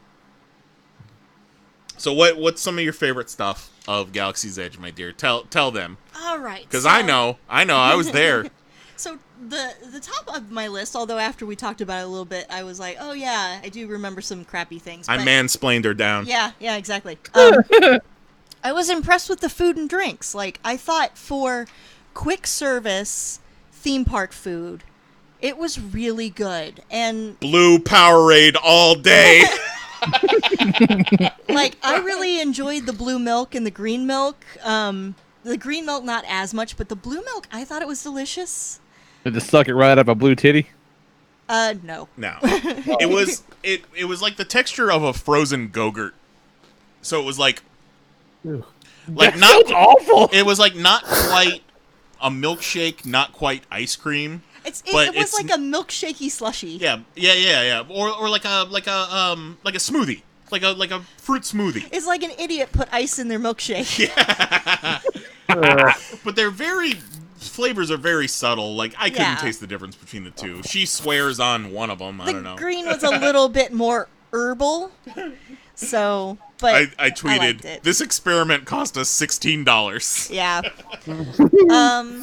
Let's see. The other food stuff, like Docking Bay 7. Oh, also, good lunch. Before I move on to that, blue and green milk, use the online order for that, like in the app. Use mobile ordering for everything. Yeah, but I'm just saying, stand out in that line. Like, it's stupid. Yeah, Docking Bay 7 has most of the quick service options, and they have, of course, I tried both vegetarian options, one for lunch, one for dinner, and they were both really, really good. Like, I was very impressed. It's all themed too, so it's like you're eating alien food. Yeah. Like my lunch was called kudu ribs. Is that right? Something like that. Yeah. And it's just like a half a slab of ribs with like panko on them in a weird little like cast iron pan. It just looks very alien and weird, and had like a strange mashed potatoes with it. It was all good stuff and decently priced, and everyone kept the theme going in the whole space, which was very cool. Yeah, and there was the Ronto Roasters, which is this weird little kind of food stall with this really funny thing out front with like a droid that's roasting a Ronto, basically. Yeah, it's the super droid. weird. The droid is straight up spit roasting a Ronto. Nice. And the thing has like a face. Yeah. And you see it. You can stand there and you see it roast. I mean, it's fake, obviously, but pretty graphic. But it was a pita with slaw, sliced pork, and then a hot dog. All right. So it's just you know what? Okay. Yeah, I'm in. It tasted good. It was it's weird textures and like something that you've never seen kind of put together before. Yeah. Yeah, that's interesting. Yeah. A couple of the misses were a like sweet and spicy candied popcorn that was kind of weird. And then also we went to Oga's Cantina, which was really cool inside, like DJ Rex just blasting the hottest beats. Lucked Out got a were they playing that sweet jizz? Yeah. Yes. Lucked Out got a reservation the night before, and yeah, I just happened to jump on the app and was like, well, you could reserve like 2 weeks in advance, and was like, there's no way, and somebody must have just canceled because just happened to find one. So the atmosphere was great, but the drinks that we got were not. Cough medicine. Yeah. Right, so you keep talking about it. So you're saying if you're going, get that app. Oh, yeah. Definitely use the regular Disney World app to order online and get reservations and stuff. And not just Galaxy's Edge, everywhere. Yeah. But then, speaking of apps, there's also the Disney Play app, or the Parks Play app, which I'd used it before and it was garbage, like the normal app at Disney World. But they've added a Star Wars data pad to this Play app. All in story, all in canon. Yeah, which we basically found out about at that Galaxy's Edge panel. Yeah. And it's like you can walk around and hack shit and get secret messages. Fucking cool. That's cool. And like people or like characters in the land will like give you missions in the app for you to do. You earned a bunch of credits. Yeah, like Hondo, like when we rode the Smuggler's Run ride with the Millennium Falcon, like Hondo was like, "Hey, I have a bunch of things for you to do while you're waiting in line," basically. And so you do them, and then after you get off the ride, he's like, "Oh, here's all the money that you earned." It's like... We'd be just out and about, and she'd be hacking something, and I'd be sitting in the shade, because, like, she was fucking loving that. So I let her do her thing, and I just sat there and just soaked it all in. And then something would happen, like Kylo Ren's ship would start making noises, and I would look at her and be like, "Did you do that?" And she's like, "Yes." Yeah, things in the environment will, like... She was, like, freaking people out. Yeah. Yeah, things in the environment will respond to the app. And, like, not a lot of people were using it. There were some, because there'd be bands of us running around scanning cargo boxes trying to get stuff out of them. But, oh, man. Nicole's going to be so annoyed waiting for me to do that shit. Oh, yeah. Oh, but it's so much fun. And the scanning, and at first it's kind of like, oh, yeah, I'm playing around on this app. But after a while, I found myself, like, literally sneaking. Yeah. Because I'm like, I don't really want to be confronted by a stormtrooper right now. I tried to stooge her off a couple times. Yeah. And yeah, I mean, that's basically my list. Also on here, I had theming and Smuggler's Run, but Yeah. I mean, we've kind of talked about that. I mean, Smuggler's... we didn't really talk about Smuggler's Run. That's the one ride they have there right now. It's, you know, they've got the giant Millennium Falcon, and the entrance is right behind it, and you become part of a 6-person crew on a Millennium Falcon smuggling mission, and you gotta press buttons, you gotta fucking try and do your job, and hopefully get some coaxium, and it's wild. And hopefully everybody else on the Falcon with you isn't a dumbass and understand. Because it's like, if you don't know what you're going into... I could see there's people... a little bit of a learning curve. Yeah. Because, like, we read up on it. We knew what was up. It's like, oh, okay. Like, you're given a job, and when these buttons flash, you push the buttons, and that's your job. But then, fucking cool, you guys. But then you get people on there who are just like, oh, it's just a ride, and I'm just going to watch what's going on outside. And it's like, no. You got to do your job. Otherwise, we don't get the coaxium, and I can't get my credits. We rode it twice, and there's 6 people. You got 2 pilots in the front, 2 gunners in the middle, and then 2 engineers in the back. Both times we rode, we were engineers, but we killed it. Yeah. But it sucked because we didn't get to do another job. But if you're a pilot, there's a point where you're supposed to fucking jump to light speed, and you take the lever and push it forward. And I was like, oh, man, when we get to be pilots, we're going to do that. We're going to hold hands. Yes. Yeah. Engineers get to do a lot of button pushing. Yeah. I've heard, just from people who've ridden it a lot, that gunner's really kind of the shittiest one, because you have basically 1 button or maybe 2 buttons to push. Cool, like, Then I you want to get see watch more. more, I yeah. want to see more of the ride, because I'm, like, looking to my left, making sure I'm hitting all the goddamn buttons. I don't want to be the weak link in the chain. Right, yeah. The first time I 100%ed that bitch. Like, I hit all the buttons just right. And like she said, with the app, like, it keeps track of, you get credits, you get scores. It's fucking Well, I think wild. So what do you have to redeem play... the credits for? Anything, or just bragging rights? Yeah, what do you as far as I know, right now, there's nothing you actually spend your credits on. Because, like, I'm like, can I trade these for something? I bet you it'll be in-app stuff, like Yeah. skins or characters or whatever. But like abilities. Yeah, that isn't really fleshed out at this point. But we yeah, were it able was to spend a whole day doing it. Yeah, exactly. Like 10 hours in that land. We popped out basically to get some Gatorade, and what did we do? We rode Pinocchio. We rode Small World again, and then we watched a parade, and then we were right back into Galaxy's Edge.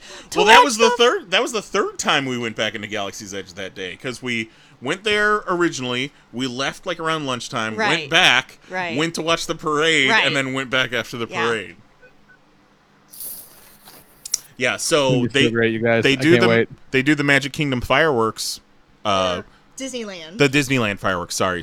Yeah. Obviously, it's not Magic Kingdom because their castle is a joke. But we noticed that they light off some of the fireworks behind Galaxy's Edge from our hotel room window. Yeah, we could see the backside of Galaxy's Edge from our hotel. So we're like, let's go, when the fireworks go off, let's go into Galaxy's Edge and watch some fucking fireworks. And you're not hearing the music or seeing the projections from the actual show, but it's nighttime, you're in a Star War, and it's like you just defeated the Empire and you're yub-nubbing it all around and there's fucking fireworks. Like, it might have been one of the most magical moments in my life. It was great. Unfortunately, Hollywood Studios, the way that they do their fireworks, I've heard that either you can only kind of see some of them or you can't at all. So they need to add something. There is so much stuff that they could do to improve Galaxy's Edge, which is already great. Just along the lines of, like, fireworks. Like, the concept's there. You just gotta put it into the story somehow. Like, it's a tradition in this town, which is Black Spire on Batuu. Why not? I kept wanting, like, a flash mob of 100 stormtroopers to show up and just start blackbagging people. Like, I want to see it. I want them to go balls to the wall with it. That's a little too real. Yeah, I saw somebody recently say something about the difference between the Avatar Land and Galaxy's Edge is, like, Avatar Land is super chill and, like, beautiful to chill out in, and it's just chill. Whereas Galaxy's Edge is an active war zone. And so that was kind of one of their reasonings for why it's not as popular, although put that in air quotes because I think it's fucking popular. Yeah. Like, and you know what? I don't want it to be more popular because Get Out, I want to ride this ride a billion more times. We have both been, like, junkies since we've left. Like, we can't wait to go back. We watched a Magic Kingdom video, not even a Galaxy's Edge, just a Magic Kingdom video earlier like, today. oh my and God. I screamed into a pillow because I needed it. So we're probably getting Adorable. passes real soon. Yeah, it had been so long since we've been to Disney, and we just got a little taste, and the magic of Galaxy's Edge, and it's like, oh my God, they fucking pulled us back in. All right, let me go through my 6 real quick. I know that this is sorry, I going talked long. forever. So my 6 is D23, even though it was trash and I never want to go again. I did have some fun things I want to mention. First thing, don't ever wear a t-shirt that references Tron to a Disney thing because you will get the sweatiest old white dudes trying to fucking talk to you or give you high fives. This one dude stopped me twice to open up his shirt to show that he had a Tron shirt on, and both times I ignored him. I was that one guy who tried to give you a high five, and you were like, ew, I don't know where your hands fit. One guy saw my shirt, and he's like, oh yeah, Tron, fucking old school, high five, dude. And, like, I considered it for a second, but then, like, I got supervision, and I zoomed into to his greasy, sweaty hand, and I just kept walking. I'm like, sorry, man, I don't know you. Yeah, no, that's the right move. But at D23 highlight, they had a deal for D23 members to sign up for Disney Plus as a founder. We got founder pins. We got this fucking sweet ass deal. It's like $4 a month for a 3-year commitment. Come on, that shit too, son. Yeah, come on. We're gonna fucking, of course, have Disney Plus for 3 years. All hail the Disney overlords. What was cool, though, we were in the Goofy panel as the Disney Plus panel was going on when they announced the She-Hulk, Miss Marvel, and Moon Knight Disney Plus shows. Yeah, they did. Which, wow, super cool. We talked about the Star Wars Hotel. Hell yeah. Angela Kinsey, who played Angela on The Office, has a competition cooking show coming on Disney Plus called Be Our Chef. So she did a little demonstration there. She brought some people up on stage and they played games and got to see one of my Office bays in person. So that was nice. She was beautiful. She looked like a Disney princess. And then he was there to announce a bunch of the movies and the Disney Plus series and stuff. And then Kevin Feige was just wandering the show floor in like the flea market area, and we like creeped on him, and I took a bunch of pictures. So that was cool. My number 5 is Blue Bayou because it was super special. It was a nice Disneyland dinner for the two of us, and we've been talking about it forever. It was romantic, but not too romantic. not get away from me. But my number 4, 2 of the coolest rides that we rode all week were the Indiana Jones ride, which I don't know if I pulled out too much seatbelt. I pull out too much seatbelt in general. How about that? But these cars don't have doors on them, and I was on the edge, and man, you're in this like Jeep with a bunch of rows, but no doors on them. And it's a motion simulator, and I swear to God, I thought my fat ass was going to fall out of that thing numerous times. It jerks you around like crazy. But man, it is so fun and intense. Awesome. Similarly, we rode the Guardians of the Galaxy Mission Breakout, which is the reskinned Tower of Terror, and Mary does not like drop rides at all. No. At all, but it was Guardians of the Galaxy, so we're already talking about how best to ride that with the jacks of it all, because he will, even if he is tall enough, he'll piss his pants and will never. Yeah, maybe don't. Even if he can, because Mary immediately started crying because of how scary it was. And we did the Twilight Zone when we were there last time, but it's like, okay, so I'm gonna have to go, and then Nicole's gonna have to go later because we can't go together. Well, no, they do child swap. Yeah. What? You haven't heard about child swap? No. Oh, you're missing out. It's where you go all to the front of the line, all 3 of you. Yeah. You get a new kid. No. You get to the front of the line and you go, okay, her and Jax are gonna go, and then they give you a pass, and then you and Jax can just go right back to the. I think you go through like Fast Pass or something. That's cool. Yeah. Use that. So Mary's immediately in tears, crying and screaming, but like I'm not sure if it's like she's having some fun or no fun. No fun at all. The scenes were very cool to see. And me, I pulled my seatbelt out again too much, and my ass was fucking mid-air.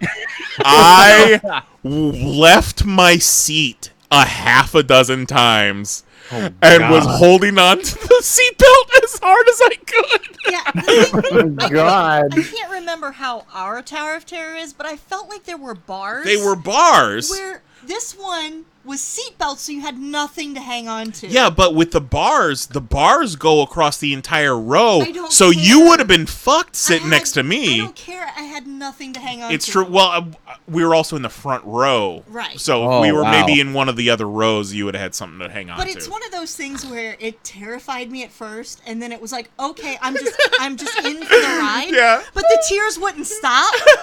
After about the 4th time I went flying, I just kind of had to resign myself to, I'm gonna die. This is awesome. Oh my god. So like, it was just one of those like visceral reactions where it's just like I can't stop crying. Oh my god. But like I did have a lot of fun, but I'm never riding it again. I was like, so you want to go again? And it sucked because we didn't get to really see the Rocket Raccoon in the one. Yeah, there's a Rocket Raccoon animatronic in one of the pre-show rooms. And we were next to the door, so we couldn't see him. Aww. And I mean, kind of. We could do child swap. Yeah. Oh yeah, I was kind of like, can I just walk through again, but not actually ride? Probably. My number 3. I was looking at the map, and around the convention center, I noticed a familiar restaurant name from my years of listening to 90s hip hop as a young white boy, and it was Roscoe's Chicken and Waffles. Yeah, there you go. So I convinced the wife to make the trip to Roscoe's Chicken and Waffles for dinner one night, and it was great. Really good fried chicken, like not a lot of batter, but crispy as fuck, and there you go. Nice thin waffles. It was cool. Probably one of the best meals that we had the entire week out there. And then my number 2 is that loaded Dole Whip. It was. I'm usually not a fan of those things, but man, it was transcendent. And then number 1, Galaxy's Edge all day. At one point, Mary was messing with the data pad, and I was just sitting watching Chewbacca fuck with an X-Wing. Like, there's this little stage with a giant life-size X-Wing, and this cast member and a walk-around Chewbacca come out and start banging on this X-Wing with wrenches and shit. Like, how fucking cool is that? That's cool. My favorite detail of Galaxy's Edge, and that's where you really get to the down and dirty of it, is the details at Galaxy's Edge. Like, they have combed over everything and thought of everything.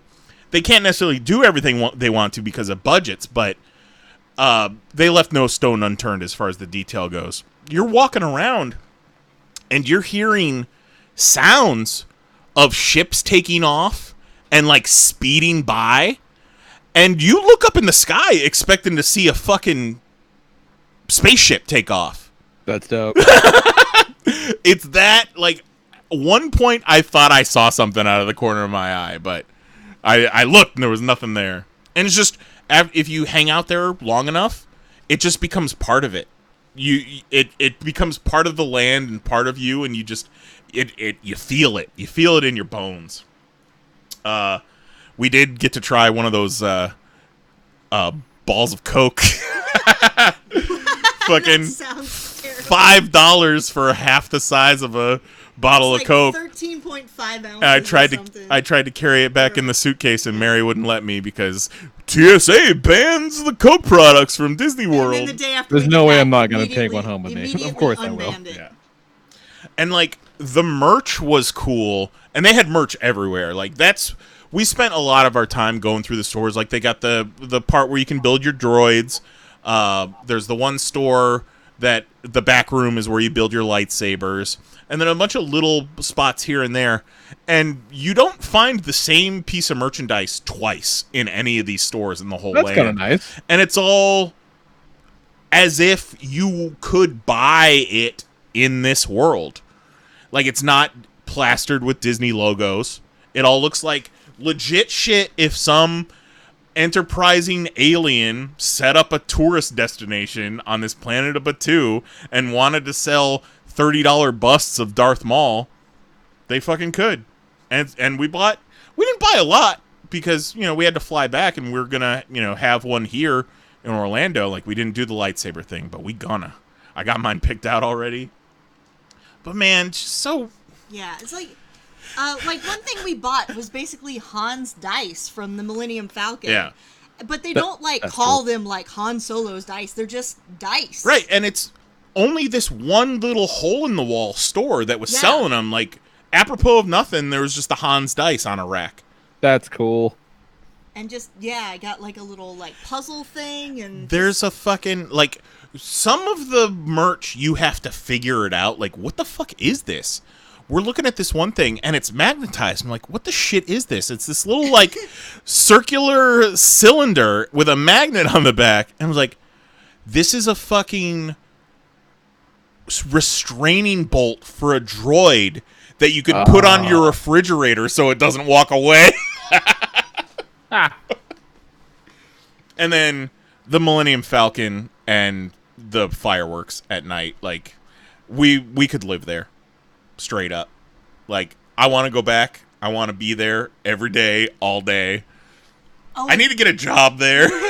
And the Falcon at night, the cockpit lights up and you can see inside of it, and it looks legit. Yeah. All the lights. Like, it looks like you could just go in there and sit in there and everything works. So, to anybody that's been talking shit that Galaxy's Edge is like a failure or it's not immersive or anything, how about you go fuck yourself? The way you talk about this place is like how I talk about Japan. Yes. I posted like a dusky picture of just one of the buildings in Galaxy's Edge on Instagram, and I was like, oh, take me back. It's so beautiful. Kelly's like, you found your Japan, my young boy. Yeah, you did. The master has become the student. Yeah, it's like how you talk about these things are like how I was like, man, dude, the train system's so good. Yeah, I'm fully prepared for no one in my family to give nearly as much of a shit about all of these things as I do. That sounds amazing. I don't cannot know, fucking man. wait. I don't know. Like, I don't know if you have to be a Star Wars person to be into this. Because... Yeah, like, I don't give a shit about Star Wars, but it seems real cool. And when you're there, when you're in the land, when you're in Black Spire Outpost, you can't see Disneyland. You turn around and everything is Black Spire Outpost. Everything is Star Wars. You're there. You're not in Anaheim anymore. It's like the Space Ren Fair. Well, I mean, kind of. I'm into it. But with, like, air conditioning. Yeah. So, yeah, highly recommended. Thank you guys for indulging that. No, I've been looking forward to hearing about it all week because we're going in October, and I cannot wait. Oh, it sounds fantastic. Let us know. Just wait until we go to Universal for Nintendo Land. That too. Yeah, we were playing Mario Kart the other night, and after being in Galaxy's Edge, I was like, "Oh man, Nintendo Land's gonna be so cool." Yeah, once that shit opens, I'm flying down. Let's go. Anyone comes to Orlando and is going to Galaxy's Edge, if you like us, let us know. We'll go. And they're like the last weekend of October. Put that shit on the calendar. We know. We're going. It's gonna be great. So when does it open by you guys? It just opened. Oh, okay. Like, it literally, we got back Wednesday. They literally did the grand opening Thursday. Yeah. Oh, okay. And already, well, it's funny because everybody's like, oh, the crowds are super light. You know, the wait's been really low for... And they're like, oh, the jerks have been like, oh, it's a failure. And it's like, we've had a fucking hurricane bearing down on us for a week. So maybe let's give it a couple more weeks to figure out what's going on with that. I don't understand how not having to wait in line all day makes something a failure. I know, right?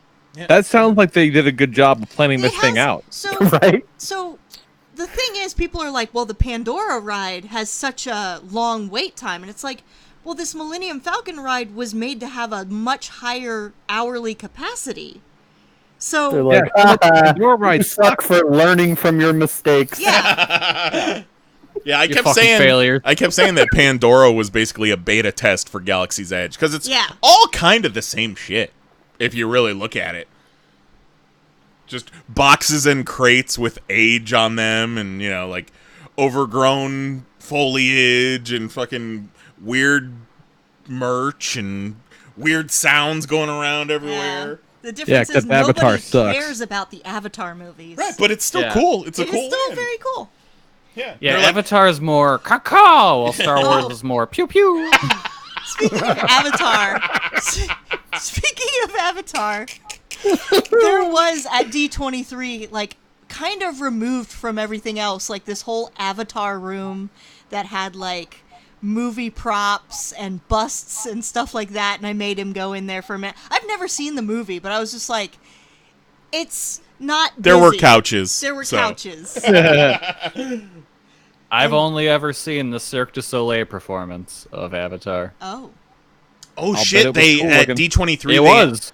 At D23. They announced they're doing a new Cirque du Soleil here in Orlando that's going to be based off of Disney animation.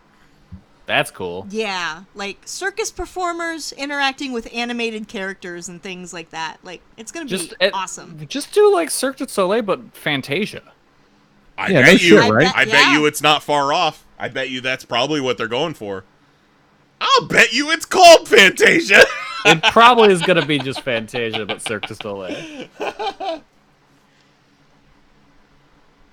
I feel like that's all I've got. Yeah. How you doing, Mahoney? Oh, I'm doing. Dude, tell us about Once Upon a Time in Hollywood. Spoilers if you haven't seen it. Spoilers.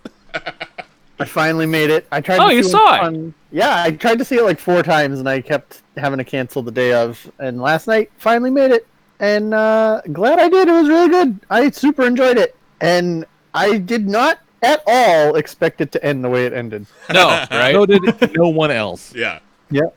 Great. When he hit that chick in the face with the dog food can, It's so good. it was amazing. Like, movie moment of the year. Yeah. Like a scene I will likely remember the rest of my life. That one shot of him just breaking her nose with a dog food can. Like, I'm going to look for opportunities in my real life to chuck a tin can at someone's face who deserves it. I'm not like a psycho. She looked at me like, what? Not like a psycho, but like, if there's an intruder, I'm going to look for canned goods. You saw how big ass dog food cans in your kitchen for no reason now. You saw. Did you catch that it was raccoon flavor? Yes. Love it. When the chick burst through the door and fell in the pool. Oh my god. And Rick's just like, what the fuck? His immediate reaction, not saying a word, is wait. Flamethrower. And he's just calmly explaining it to the neighbor. Like, well, my buddy and his dog killed 2 of them, and then I torched the other with a flamethrower. Flamethrower? Fucking great. God, that movie's good. Good times. I'm so glad you've seen it. I can't wait until everyone sees it. Kristen, you need to see it! Hopefully you didn't hear this. They even they set you up, like they put the day on the screen, and I had previously Googled because at the beginning of the movie they put the date, and I'm like, oh shit, when does Sharon Tate die? And I'm like, okay, and then they put the date, and you're like, oh man, this is it, and the radio announcer in the back is like, this is it, the moment you've all been waiting for, for like whatever, and it's like, yeah, here it comes, and then they're like, ha, we fucking got you. She's not dying. When she was walking around in a tank top and her underwear, I did a little toast to Knize. And pregnant. Don't forget pregnant. And pregnant. And them dirty-ass feet up on those movie theater seats. So gross. Dirty as fuck. Tarantino was like, this doesn't feel enough like a Tarantino movie. I need to do a close-up of dirty feet right now. Ugh. Great. Yeah, that was good. The next movie I will probably see is that Angel Has Fallen movie, which looks so stupid. What about Dora? Why not Dora? Oh, I have to see Dora. Dora, they're not playing at good times. It's usually the hardest like... part about this A-list pass, if you're thinking about getting an A-list pass, and you're like, I can go to the movies all the time. Remember, what you don't normally think about when you go to the movies like 4 times a year is that they don't just play movies like whenever you would like to see them. You're like, oh, I think I'll go to the movies Monday sometime between 7 and 9, and they're like, all right, cool. Here's 2 choices. Which one would you like to see? You're like, none of those. I don't want to see any of those. So you are limited by what the theater agrees to show. Yeah, with a movie like Dora, it's probably 3 in the afternoon and noon are the showings. Yeah, basically, there was a showing at 10 o'clock at night last week, and I was like, what? That's weird. If I can get everybody asleep, maybe I'll sneak out and see a 10 p.m. showing of Dora. You could that's a pervert showing right there. I saw a 9 p.m. Based on the reviews that I saw on the internet for Dora, every showing is the pervert showing of Dora. I saw a 9 p.m. Nancy Drew in the Case of the Hidden Staircase, and that is where the lady vaped right in front of me. Yeah, so, it was a good time. Just me, the lady vaping, a child, and another woman who was kissing the lady who was vaping. Nice. And what? Was the I child don't in the even middle? feel like I can lean forward in that situation and be like, "Hey, would you mind not vaping?"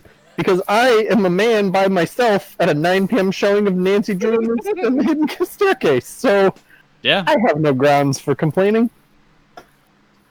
And you're on your phone the entire time. Well, I'm not on my phone if there's people around. But I am on my phone. I try to pick my seat strategically where I'm alone so that I can be on my phone. Well, you were definitely on your phone when the lady was vaping in front of you because you sent I us was pictures. definitely on my phone then. What is she going to do? Turn around and tell me to get off my phone? Could you put your She phone had away? a flashlight on for 25 minutes. I'm trying to vape here. She was just trying to find that hidden staircase, man. And then She was 7 days using- later, it was at using Target a on flashlight. Blu-ray. That is absolutely true. They released that thing so fast. Hilarious. Yeah, it's not good. So if you see that in the $2 Blu-ray bin at Walmart, just skip right over that. It's not good. You're not gonna like it. Apparently, there's going to be a supernatural type Nancy Drew series on the CW this fall. Oh, you better believe it. Oh, Get in okay, on that sounds action. good. Yeah. They're saying, just kind of shades of Riverdale, and I'm like, okay, yeah, great. Yeah, I'm in. Yep, that a Nancy Drew show that's like Riverdale. Yeah. Wonderful. Yeah, What could 1,000%. possibly Yeah. go wrong? Did you see they're making a Riverdale spin-off on the CW? I'm sorry. Is that the Katie Uh, Keene show? Yes, Katie Keene. It's about a plucky young girl who moves to New York and tries to make it in the big city. And I said, no, that's not a Riverdale spin-off. Where's the sex cults? Like, Oh, it'll be there. I don't think it will. I think this is like a positive version of Riverdale, and Well, I'm not sure who they think wants that. Who's Katie Keene? She hasn't been in the show. It's it's Lucy Hale. Do you know who Lucy Hale is? Okay, so it's not Yes. a spin-off then. It's a seventh Well, heaven it's a girl, spin-off in the No, sense that it's in Lucy the same Hale universe. was. Pretty Little Liars. Right. She was on American Juniors, the American Idol singing Okay, competition. that's not the chick I was thinking of. But yeah, it's Katie Keene is an old Archie Comics character. Okay, I didn't recognize the name from Riverdale. Kardashian. Right.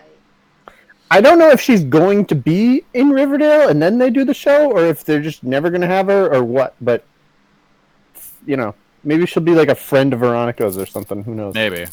Apparently, Betty from Riverdale's in that Lizzo stripper movie. Yeah, she is. Look, I want to see that comes out movie now. next weekend, and yeah, I have the feeling that she's going to be in that movie for all of 7 minutes, but I bet those 7 minutes are definitely going to be worth seeing. Yeah. Most likely. It's been a while since we had a good stripper movie. Right? I mean, Betty from Riverdale did do a striptease so that she could join the gang. Yeah, that's how you because get in the biker gang. That's how you get into the biker gang. Right. Especially when you're a teen girl. I remember If this. you're an underage teenage girl, you got to strip for all the grown men in the audience, and then they let you join the gang. So, I mean, She's how got else would you do it? experience. Yeah. What I I think really you're oversimplifying the beauty and tradition of the snake dance. It has a that she name. showed sir. up for dressed like a fucking librarian secretary. Yep. what I really want to know about your week, Mahoney, is how was your fantasy football draft? Oh, hit the music, nerd. Did you even know that the fantasy draft was happening this weekend, Lee? I think so. Yeah. What happened? Well, I have all that shit. Lee, you don't have a running back, Lee. Yeah, Goat like auto drafted for you for some reason. Like you could have done Yeah. that, Lee. Yeah, I could have done that. You don't have a quarterback, and you don't have a running back. Oh, no. Well, those both And seem you- real important. You are fucked. So Those seem very Things did not important. go well for you. let's Yeah, talk definitely. trades. Yeah, don't worry. I paid close attention to Goat's and yours draft, and picked up things that I thought you might need in the future. So come I'm not knocking gonna when you're draft. ready. I feel pretty I said, confident "Oh." about my draft this year. But then again, I Honestly, felt that couldn't tell you how my draft went. I think I did all right. I thought I did well last year, but then I ended up getting butt fucked by like 40 points every week, so we'll see. Yeah. See, I'm kind of in the same boat that Kelly has talked about before, where like I don't know anything about these people, so I have no stats or anything to look at. I'm like, I don't know. Yeah, I have no idea who most of these people are. Yeah, I'm but not I don't intend to keep most of them, so. I'm not sure how you can tell now how well you did. It's more of a hindsight thing because we've still got people who are just retiring just out of nowhere and True. people who haven't signed on with a team yet. Like Lee's star running back that he drafted in the first round, Lee. You drafted a guy in the first round who's not even going to play. You wasted your number 1 pick on a guy who's not playing. God damn it. We're real excited to see where this pick goes all year long. Some players don't even know what helmet they're gonna wear. It's like the opening Just scene in crazy. basketball. No one knows anything. Oh, I feel like but I did get 2 good quarterbacks, so I could potentially trade one of them later. Yeah, you should, because you don't want 2 good quarterbacks, because then you're gonna have to decide every week, and you're always gonna Right. decide wrong if you're me. it's not a bad idea to keep 2 quarterbacks for now in case one gets hurt or if Sure. somebody else's gets hurt, and then you can Yeah. try to move them. Exactly. But then, like, late in the season, when we were watching people carry 2 quarterbacks into, like, week, like, 12 and on, it was like, what are you doing? What are you going to do with this second quarterback? Juan, you don't need 2 quarterbacks. He could kick. He could kick. So, Lee, guess who got the first pick in the draft? Who's that? This guy right here. Number 1 pick in the whole draft. You know how much fucking pressure it is to have somebody be like, hey, you have the number 1 pick, and you're like, but I haven't prepared for this at all. And then it's 3:35, and you're on Google saying 2019 fantasy football number 1 pick. Thankfully, they rank all the players for you, so, Yeah. Yeah, but I don't want to fall for that. I mean, they ranked Lee's running back pretty high. He drafted him in the first round, and the guy doesn't even have a team. I So- would have loved to have had the first pick because I would have just squandered it. like purposely. Like I Oh would my have picked a God. kicker. No, that's not a good idea at all. What do you mean? So- You would pick a kicker? Why would that be squandering it? Juan does that every year. That's true. Juan's first pick was for his quarterback, Lee, which Isn't that good? I know you're new to fantasy football, but no, every team has a quarterback, and every quarterback scores, for the most part, within probably 10 points of each other. Yeah, but he's the Week guy over that week. throws the ball. He's important. Yeah, but let's just say, like, your running back, maybe there's like a 20-25 point swing on those players, like between the top of the line and the middle of the pack. This right? fucking guy, it's So- his second season doing fantasy football, and look at him. Look at him just... You gotta get the ones with the big swings early, because you can get a quarterback out of the pile anytime you want. You can get a defense anywhere you want. You can get a kicker anywhere you want. You don't waste your first 2 picks on a quarterback and a kicker, which is what Juan does. But, And this Mahoney, is there. but that quarterback last year got over like 500 points. So that's Yeah, obviously going to but- happen again. Right. So if there was a quarterback you were going to pick really high, I guess it would be the one that Juan picked, Patrick Mahoney. Patrick Mahoney, but not a good idea to do that. It could And work I out. don't think it's going to work out for him. You know what I did whenever I wasn't sure who to pick? I went to the draft lineup of an expert. Huh. I looked at the draft of Mike the Miz Mizanin. There you go. He's big into MTV The fantasy Challenge football. Superstar. Yes. Don't forget. Star of Ms. and Mrs. No. So yeah, Lee, I got the number 1 pick. I have to play Tito a whole bunch this year, so I picked a guy on Tito's team because now whenever he and I play each other, he's going to feel bad every time his team does well. I don't know if Tito has much attachment to the Giants this year. I bet he does. He still and does, I'm banking on it. He's loyal, but I don't know if he's expecting much. I play Tito this first week, and every single time his Giants hand the ball off to Saquon Barkley, he's gonna say, Hey, when is the first? Is this coming weekend the first week, or is it the weekend after? No idea. Lee, you're the commissioner. Yeah, I also don't know when. Like, you would think in the week 1 projections they would say, hey, this game happens on this fucking day. Yeah, they don't give you a date. They just say week 1. They don't tell you when week 1 is. Looks like week 1 is next week. Because it looks like we got games starting on the 8th, which would be... Oh, shit. That's Sunday. Is this week 1? Is tomorrow the first day of the league? I thought that we were cutting it pretty close with our draft, so... You better get a fucking running back, Lee. Hey, bad news also, there are no running backs for you to pick up. That is a goddamn tragedy. Yeah. Somehow. Mel in the way. chat says the season starts Thursday. So be ready. Oh, shit. Thursday. God, I fucking hate Thursday games. You don't Man, have to... Tito, we were cutting this close. We were gonna have to delay it. Yeah, This is why we deposed you. I mean, that's why a lot of people were really upset when Andrew Luck retired, because they'd already had their drafts. For like 2 weeks. Because, yeah, we were, cutting it real close. This was the way to do it, luckily though. we did, yeah. Yeah. And, yeah. I mean, we were all busy. We were in Disneyland, and other people had other stuff going on. It just happened to where it worked for this past weekend. We were in Batu.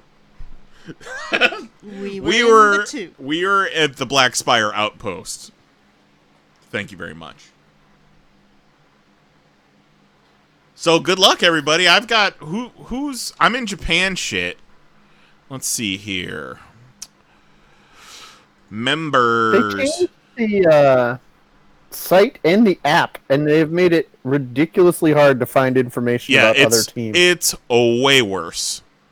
Yeah, and I don't like that, because my favorite part about fantasy football is looking at all of your teams and trying to figure out what you're going to do and then stopping you from being able to do it. Lee needs a running back? Let me go pick up 3 running backs that I'm not interested in and then trade one to him. Don't tell anybody I said that, Lee. I don't even know.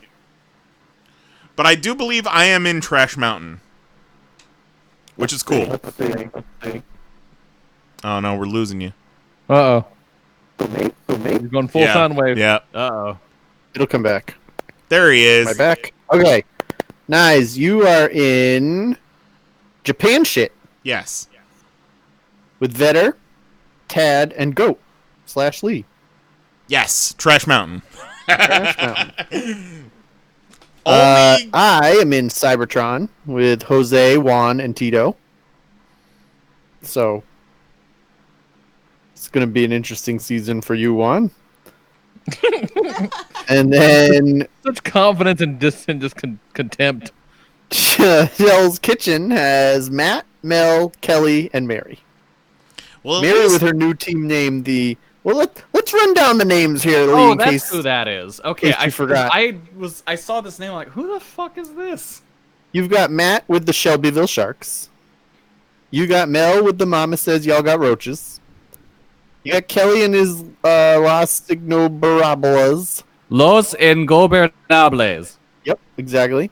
You got Mary with the Batu Bright Suns. Jose with the Los Tres Savages. You got me with the Tell 'em Kelly Eats Band-Aids. You got Juan with the Gem and the Denim Grams. Tito with the Brooklyn Dark Knights. Vetter with the Hyrule Pot Smashers. Knize and his Gotham Rogues. Thatcher and his Klingon Hug Dungeon. And then you and Goat, of course, with the Turd Fergusons. Obviously. Have we ever asked Jose what's up with the capitalization in his team's name? I'm betting that's just probably some problem he had with his keyboard. It was the bank's fault the entire time. Yeah. 3 A fucking worldwide hours. leader in capital S's. Dun-dun-dun, dun-dun-dun. Oh, it's like he's here. ESPN, the global leader in sports. I fuck kids. Oh no! No, Oh, damn it. no. Oh, Kelly, why? See, that's not All me. things fuck. You're right, Jose. The whole thing is fucked. What is going on? That's not me. That's my voice doesn't sound that way anymore. A little bit Lee, of the other bubbly. problem with your draft is you did not pick up Nelson Aguilar, and I don't know why. That's a real problem. I have no choice but to learn from my mistakes over time. He is available. He is on 6% of rosters. Have you guys seen that now in the app there's something called the final standing projection? Yeah. Where does it have you? It's got me at 5th. Really? Where am I? Where am I? It's got Mahoney at number 1. It's got the Gotham Rogues at 3. I I'll kind of take it. figured that it put everybody at number 1 when I saw that. That's a lot to live up to, Mahoney. I don't like it. Nobody tell Jose, but he's in last place right Oh no! Oh, he will be fucking mad if you tell him that. He will be so mad. now. How is Lee at 7th place with his team? Because I think that it probably thinks that his running back is going to score a point, but That's he's not. true. He's not going to play.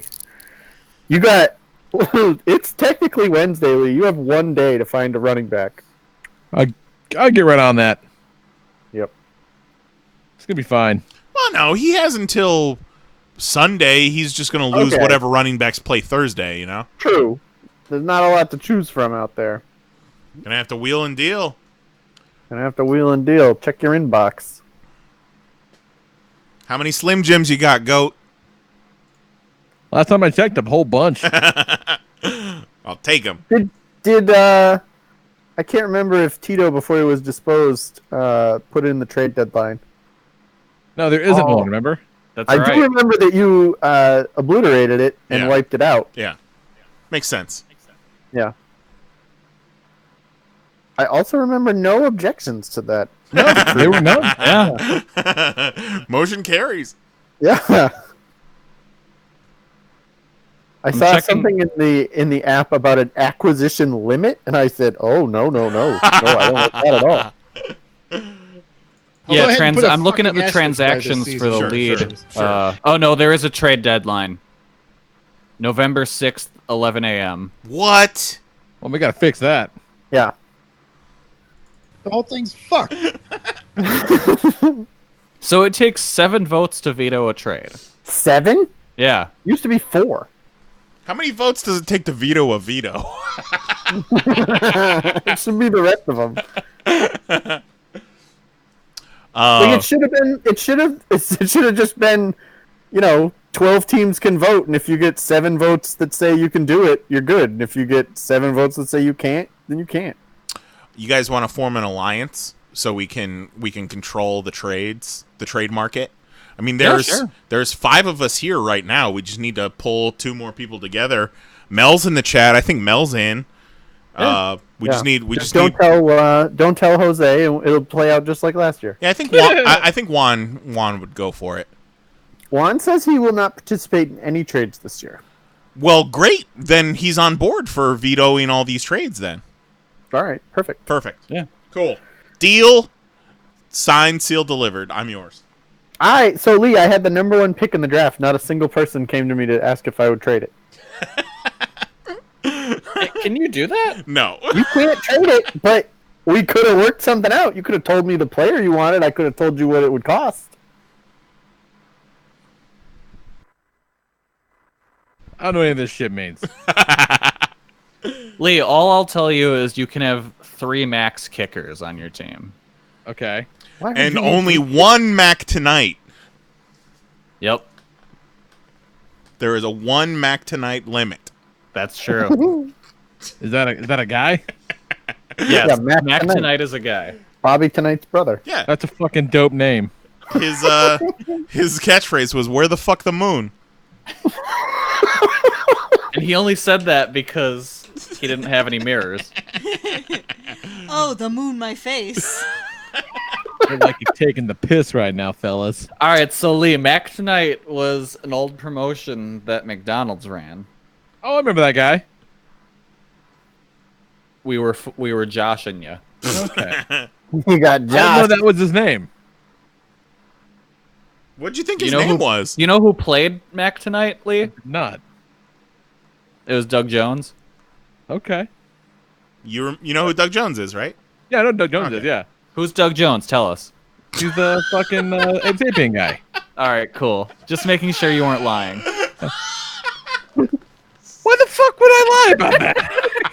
Why would you lie about that? Well, I was worried you were trying to seem cool after the Mac Tonight thing. Well, I knew who Mac Tonight. I didn't know that was his name. Well, maybe you knew who Doug Jones was, but you didn't know his name. Touche, Kelly. Touche. So today at work, we got an action figure of the Fawn from Pan's Labyrinth. Okay. He's got a little wee-wee.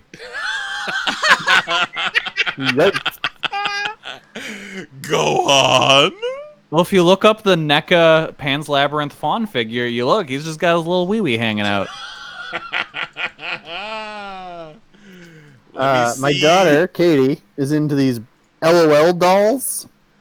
These tiny little dolls that you buy in a blind bag. It's like a baseball, and you crack open the ball and That's a little unwrap all this shit, and you get a doll and all these accessories and everything. And the dolls do one of three things. They either cry, spit, or pee. Oh. You fill them with water. And so now they have LOL boys. Those LOL boys, they got dicks. Oh, no. They got little peepees? They got little tiny peepees. But nice, you confirmed the Fawn has a peepee? Oh, yeah, that's a dick. That's a straight-up dick. Like, some poor sculptor had to take so much care and time. And, like, that thing's going to break off in the package. Yeah. It's going to break off in your mom. Oh. Mother! I'm looking at the pictures that they've taken on Superhero Hype here, and like, because that's just the first link that I found. They have multiple posed pictures, and they talk about the sculpt and everything, but they don't mention the obvious PP. Oh, come on. Yeah, no one ever mentions little PP. What a lack of journalistic integrity, Superhero Hype. Yeah. I love up hanging dong. Yeah, right? Superhero Hype is like one of the few, like nerd news websites that I still follow on Twitter, but they have a page view limit. You know, like you can only view like 3 before you have to log in or disable your ad blocker or whatever. Look, you think they're the New York Times? I fucking Do we reload. both go for the same joke at the same time? Yes, Nice. I reload that shit like 3 times and click continue without supporting us. Yep. It popped up the little thing that was like, "Hey, would you turn off your ad blocker?" And I'm like, "No." I think I Would turned you, off. like my farts? How about that? I think I turned off my ad blocker on Superhero Hype once, and it was just the most garish, ugly, terribly formatted ads. Yeah, I don't need computer aids right now. Like, Oh, I highly recommend checking out Bleeding Cool once without your ad blocker. ooh, It's something else. Did you guys know that there's a Comicsgate version of Bleeding Cool now called Bleeding Fool? Of course. What? Yeah. That checks out. How is it even possible to take Bleeding Cool and make it less appealing? Those Comicsgate guys. Oof. Remember when I got him to make an article about Captain America flipping off the camera? I thought of that when we were looking at this Fawn's action figure, Dick. Like, you could have your Captain America middle finger and Fawn Dick, like, have a series. Side by side. Remember when they used to come to the forums and print shit as news? So I marked all my posts as okay for them to print. Oh my god. What a day. Oh, What a life cool. we've led. So you guys want to talk about some comic books? Let's talk about the comic books and get the fuck out of here. The problem with comic books is the ink comes off on your hands. Every time you turn the page, you have to wash your hands. $44.95 for that fawn dick. Oh yeah, no, he's an expensive dick. He's a big boy though. That movie's so boring. Like a Tool album. Fucking shots fired, son. God damn. Yeah, well, there were 700 million comics that came out last week. You fucking goddamn, you're right. There were. There were a whole, but there's like 4 tomorrow. So. Oh no! Well, you're not getting all of the covers of Spawn 300. I'm not getting all the covers of Spawn 300. Oh. It goes up to variant P. That's a lot. Jesus Christ. All right. Let's see. I enjoyed the Doctor Strange finale. It was like a little one and done. Like, this is what happens when it's not the finale. There's a couple more. It's not. I don't know why. I also convinced myself that was the last issue. I would have sworn it was getting canceled. That's what I thought too, until they're like, "Hey, next issue." I'm like, "What the fuck?" All right. They got the Jesus Saiz back. He's a great art. It's just like it's Doctor Strange busting into this family's house and they're trying to get ready for their daughter's birthday party. He's like, "Hey, you got yourself a demon in your pipes. I got to take care of this, and also shut the fuck up and let me work." And it's really funny. It's a good time. I like. Yeah, that was good. Let's see. The Absolute Carnage 2 was fucking great. It just looks amazing and is well done. Event storytelling. It's a good Venom story. It's a good Spider-Man story. Like, I like that they've kind of made the Maker a supporting character in the Venom stuff. The Venom tie-in issue was good. I really enjoyed the Lethal Protectors because it follows up on the John Jameson Misty Knight stuff they did last year. And they fused Demogoblin with Shriek, and she was like, "Fuck it, I'm into it," and that was kind of rad. Yeah, that was pretty cool.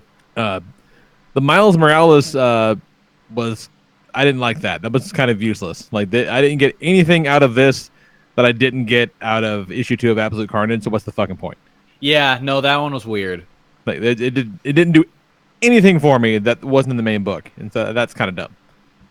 I didn't appreciate that. Otherwise, the rest of them have been great. Batman Curse of the White Knight is really cool. I do love that. I do love me some Sean Murphy. It's just rad. It looks gorgeous, and it's some neat Elseworlds Batman shit, and I'm always down for that. Avengers 23, you got Jason Aaron just deciding he's going to write himself a Ghost Rider story and just put some Avengers in it. And I'm here for that. Although the like hazmat suits that the Avengers running around in with their little sigil on it, that's just a tattoo from the Supernatural show that they put on these to ward out the demons, which is what it does in that show. So, it works. But man, Stefano Caselli drawing Ghost Riders racing through hell is really fucking cool. And then I think this might be the first comic book I actually read with the Cosmic Ghost Rider in. I know who he is, but never read him before. That's going to be fun. Looking forward to that. The Donny Cates stuff is good with him. Avoid the most recent Cosmic Ghost Rider destroys Marvel history at all costs. So no, is that just a miniseries? This Cosmic Ghost Rider and written by Andre from the League. I made it about 5 pages into that book before I said, "Fuck this, I hate it." Oh, damn! All right. But Donny Cates did the original miniseries, you said? Because he first appeared in Cates's Thanos run, and then he did a miniseries. Well, I'll bet both of those are pretty damn good. Have you not read that Thanos run? I have not. Oh, dude. That book rules. You need to read that. I mean, I've become a big fan of that guy. So I'll bet it's great. I've read much of those books on Instagram. Our pop culture.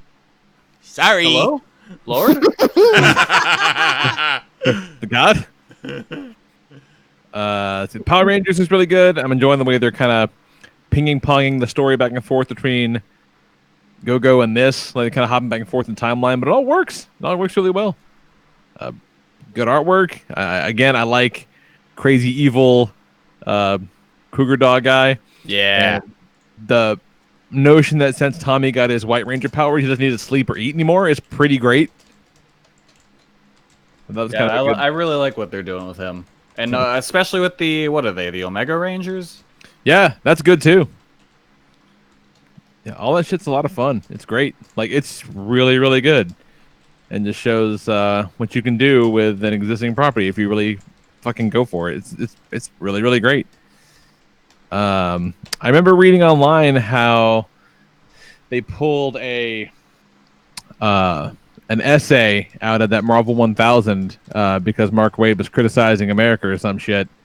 And they're like, yeah, we want to make sure that our comic books they're not political. We don't want politicals in our comics in 2019.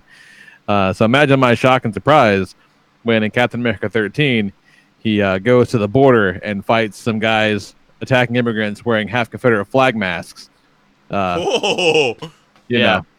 I think because they realize, Ta-Nehisi Coates is actually a real writer, and he might take us to task for that. Okay, so there might be actual consequences if we don't let him do this. Right. Often I say that I think Kelly is making things up, but when he just said Ta-Nehisi Coates is a real writer, I am absolutely positive that statement is false. 'Cause that person sounds made up.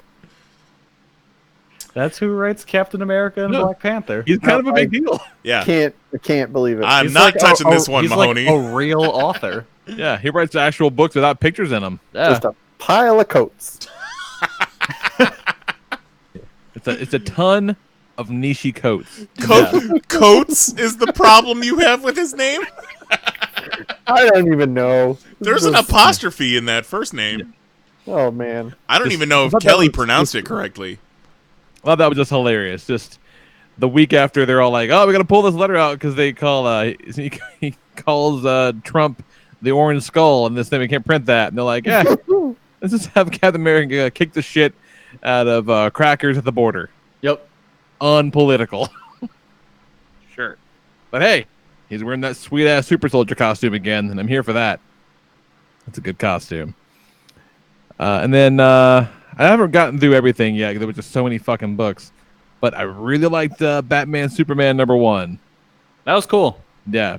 It's, looked real good. God, it looked good. It's Josh Williamson writing it, and David Marquez came over because Ben just brought all of his Marvel friends over to play at DC. And God, it looks good. It looks so damn good. And so, it's a Batman Who Laughs has got 6 evil batarangs, and he's infected 6 heroes. So it's like, it's like kind of a pre-whodunit, like who are the infected heroes? And the first one is Billy Batson. So that's kind of great. So he fucking one of the crazy, creepy Robins attacks Superman and fucking Shazams. It's like, oh, that was just not any creepy Robin. That was the Billy Batson who was a creepy Robin. So now you got a magic evil demon Joker guy. That's going to be a problem, I bet. It was good. It was fun. I liked it. Like, they're going in hard on this Batman Who Laughs, but why not? Fuck it. Let him have a new villain. I do like him making his own Batcave basically right below where Bruce Wayne's parents are murdered. That's kind of a dope move. Yeah. Oh. Yeah, they'll try to find out where the Batman Who Laughs is shacking up, and Superman's like, "Isn't this where?" Batman's like, "Fuck it, I know, just go." And so he just pounds a hole in the ground, and he finds his creepy murder Batcave right below where his parents were killed. It's kind of great.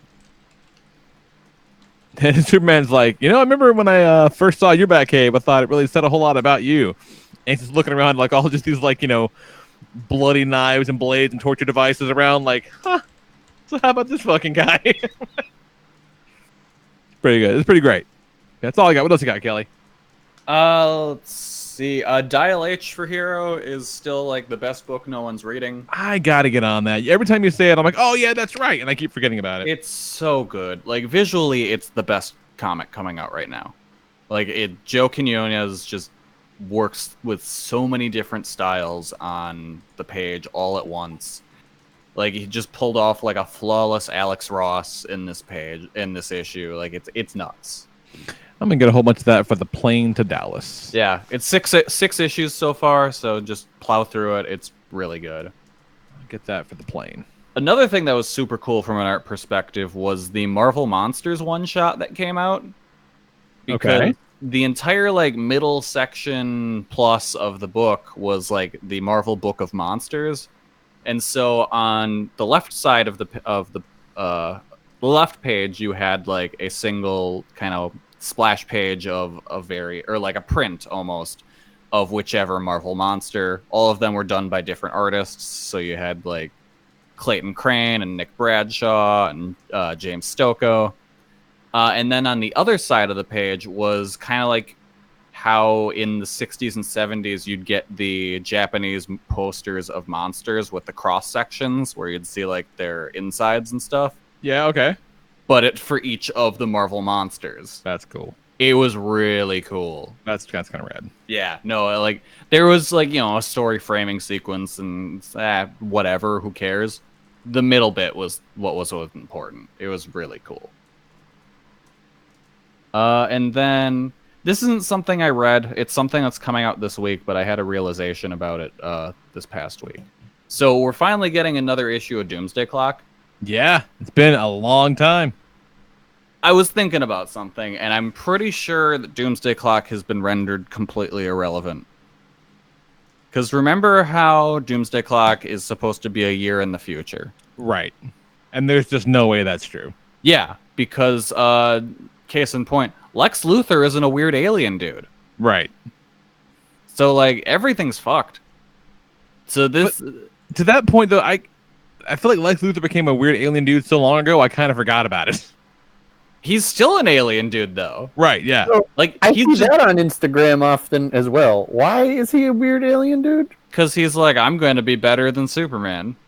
All right. And then he became like a weird alien dude. So, like, Doomsday Clock just delayed itself into complete irrelevance. It's just a Watchmen sequel now. Yeah. And like there's no way it can't have any lasting effect on the DC universe anymore. Nah, there's no way. Nah, it's just a Watchmen sequel. Yeah. Yeah, like any chance of them, because like there's no way this Year of the Villain wouldn't be happening now if Doomsday Clock had finished up. Like none of that would be happening. Nah, it's just. I mean, it's a shame. It's good. I like it a lot. It's good. I honestly, I think probably for the longer run, it's better off that this happened this way. I think so, because as kind of a Watchmen sequel, it is kind of its own thing. And yeah, I don't want those guys. I don't want the version of the DCU that this book was presenting. No, exactly. And they tried, and you don't want them to just shoehorn Watchmen characters into the proper DCU. Yeah. Because they don't belong there. Yeah. Like, I have no interest in this, like, meta-human crisis they're pushing and that stuff. Like, no, that shit works in a Watchmen sequel. Yeah. Not as your overall DC universe. Like, I don't want that. And I'm glad that this happened this way. I mean, Jeff Johns had to get involved in some big con for that to happen, probably. You heard about this, right? No. Okay, so there is someone in Hollywood that they've been referring to as the Con Queen. They can flawlessly impersonate the voices of both men and women. And they're pretending to be various producers, one of them being Jeff Johns. What? And are finding, like, aspiring actors and are getting them to do things. Well, Wait. they sound great. And we Fucking what? Yeah. So one of them, the Con Queen at one point was telling people they were Jeff Johns, you know, producer of DC properties, trying to get and got them to do various acts on camera. Acts? What? You're talking acts? Well, they didn't elaborate. But you're using like the that phrase. Chick who flushed her gerbil down the toilet because some airline employee told her to. But you use the phrase acts, and acts has a connotation. It very much does. Act involves coming. Yeah. Flinging hot soup. Yeah. So based on what the articles were saying, yeah, it's Imagine Jeff Johns yeah. called you out of the blue and is like, "Hey man, hey, I want to put you in the Dwayne the Rock Johnson Black Adam movie, but first I gotta see you jerk off. Let's do this." Now, if it was Brian Wood calling, I'd believe it. Yeah, so like he is one of several executive or producers that have been impersonated. How'd you find out about this? Stokely text you? No, no, I just it came up on oh no, it was in one of the various like industry newsletters we get at work. The bullshit that comes up in my Google News feed and this doesn't come up there, that's amazing. Right. Yeah, if you just look up Jeff Johns Con Queen, it'll pop up. Remember when Mahoney tried to convince Superfly that he was going to change the date of Mid-Ohio Con? Yep. I didn't try to convince him. We had a whole conversation. Told him if they would agree to buy a table that I would push the whole con back 2 weeks. That's an incredible fucking story. How?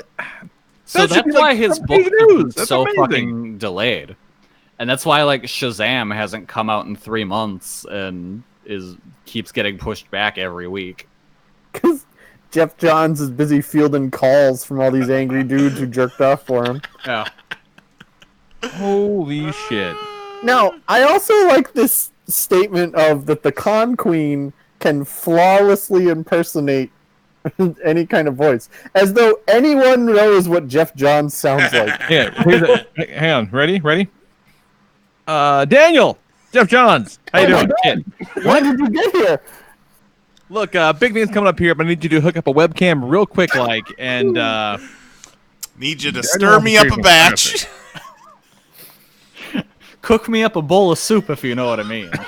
You got it, Jim. Coming right up. Okay, best part about this article about it, it says, the con queen has recently targeted DC Entertainment executive Jeff Johns. Fucking what? GEOFF, quote, JEFF, end quote, Johns. Who wrote this fucking article? Oh wait, so that means the con queen was saying they were Jeff Johns, like that version of the spelling of Jeff. Amazing. Wow. That's goddamn amazing. Remember that time we got con-queened by Shia LaBeouf? So that was really him. Hey, You can actually Moon laugh Rays out is loud. thinking about him for Moon Knight. Mary's over here laughing silently. I'm too tired to laugh out loud. It's so far past my bedtime. She's hanging in with the boys, but it is way past her bedtime. Went through last week and organized my photo gallery on my phone, and one of the pictures that I found was a quote from Spazzy where she said, "I'm laughing externally." I said, "That's just laughing." Oh, Zero posted a link in Discord about Con Queen. Thank you, Zero. Fucking incredible. Join our Discord. You know who we need to call on the con queen? The dog police. Oh my god.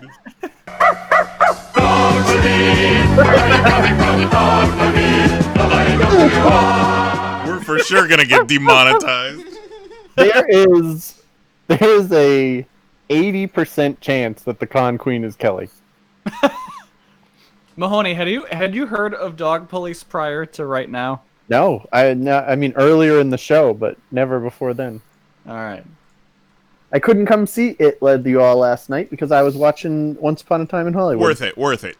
Yeah, no, that's worth it. But we had a good time. See? Something to look forward to. Yep.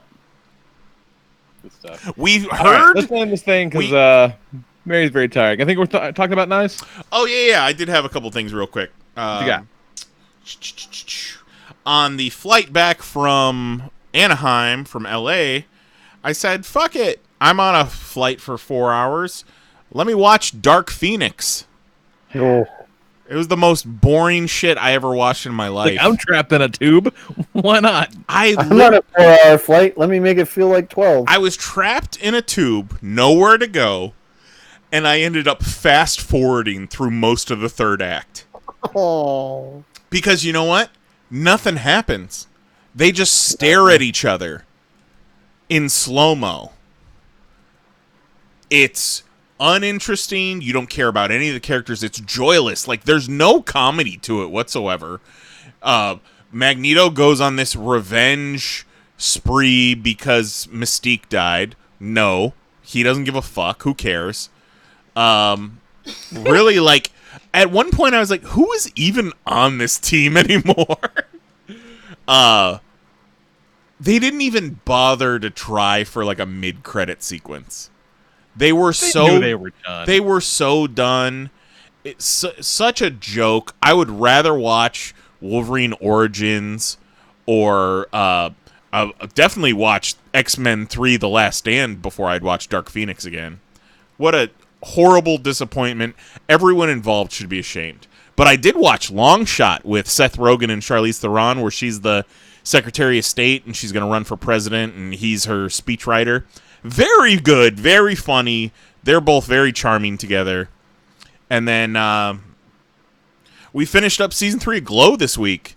Really fun. The last episode was a Christmas episode, and I think it will make its way into our yearly Christmas viewing rotation because it's pretty cool. Nice. They do a Glow version of A Christmas Carol, and it's fantastic. And Glow season 3, there is one episode midway through where you see like 4 different cast members topless, and it is fantastic. I do recommend. Mary also recommends. She was like on her phone as what's her name? Allison Brie is walking around jiggling her boobs around. Mary was in her phone. She looks up at one point. She goes, "Oh, Annie's boobs." Oopie doopie doop boop sex." And then Dog Police. I did want to put it out there. If you're a fan of Kristen Allen's art, she's got a Patreon just started. Find her on Patreon, Kristen Allen Art, Kristen Allen. Like her on Facebook and all that. A lot of real affordable ways to support her, all the way down to $1.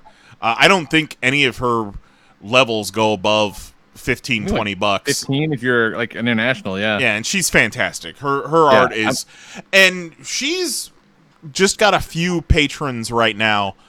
We were in Disneyland when she launched it, so we weren't able to push it as much as we would. But like, sign up for her Patreon, because if she can't get people behind her for a Patreon, we sure as fuck can't get people to pledge to a Patreon. So she's a fucking rare talent in this world. Yeah. So.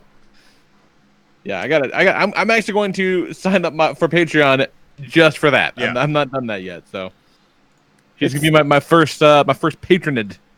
As a patron, I can vouch. Really good emails. I gotta look in to see if I can get an app and not get them as an email, because who likes to check their email? But there is a Patreon app. Yeah, all right. I'm gonna look into that. But really good. Mary, She's so talented. Did you have anything you wanted to talk about before we head out? I mean, it's been a while since I've actually read a comic. When do I ever talk about comic books? Tell us about the last comic you read, Mary. What happened? Oh God, I don't even know. Probably She-Hulk. Yeah. But are you excited about the She-Hulk show? Fuck yeah. Oh, I'm so excited for She-Hulk show. Someone suggested Betty Gilpin from Glow as Jessica Walters, and I'm all for it. Jennifer, sorry. Yeah. So, Jessica Walters is fucking Archer's mom. Yeah. So also on the flight, shout out to my coworker Ruben, who I think sometimes listens to this. So he told me about this kind of weird HBO show. It's 6 30-minute episodes, so real easy to binge on the plane. They had the whole series. It's called Los Spookies, and and it's weird, but I really dug it. It's Fred Armisen as kind of he's like the producer, showrunner, and he kind of shows up in a smaller part. But it's about this group of friends in a Latin American country, unspecified Latin American country, who basically create a company where they do horror-themed events. And so they got someone who's kind of like the mechanical genius who makes all these like practical effects happen. And they have like the weirdo who's down to do anything. And they've got like the ideas guy. And they have this weird like heir to a, multi-million, billion-dollar fortune who kind of funds things. And they're all weird people, and they have weird backstories, and it's mostly in Spanish, but it is subtitled in English, and then when they're speaking English, it's subtitled in Spanish. That's and funny. It is just bizarre, and if you like weird comedy and just Like horror strange and special horror effects. and strange personalities, like it's worth a look. It's kind of one of those things where, like, if you dig the first episode, you're going to like it. And if you don't, you're not going to like it. And the first episode is on YouTube, on the HBO YouTube, so you can check it out. Hey, guys. Am I a spooky? Los Yeah, man. Spookies. Am I a los spooky? Yeah, man. You bet. So, yeah, so that's kind of been the thing that I watched over the past week. Gonna get on that Dark Crystal series on Netflix, though. Yep. I was watching trailers for that Dark Crystal series, and it looks like just for the techniques of puppetry, that they kind of were using a lot of the same techniques that they use over in Taiwan to make, Singapore, to make Thunderbolt Fantasy. Okay, I'm in. You're adorable, Kelly. Like it's very like it I've because seen that's like these puppet techniques before. From yeah, well that's like a Saigon. very kind of like specific kind of puppetry that is to that area of the world. So it's What kind are of the- interesting. Is it like on strings versus the hand in the butt? No, it's more hand in the butt with like kind of with strings added for like dynamic movement.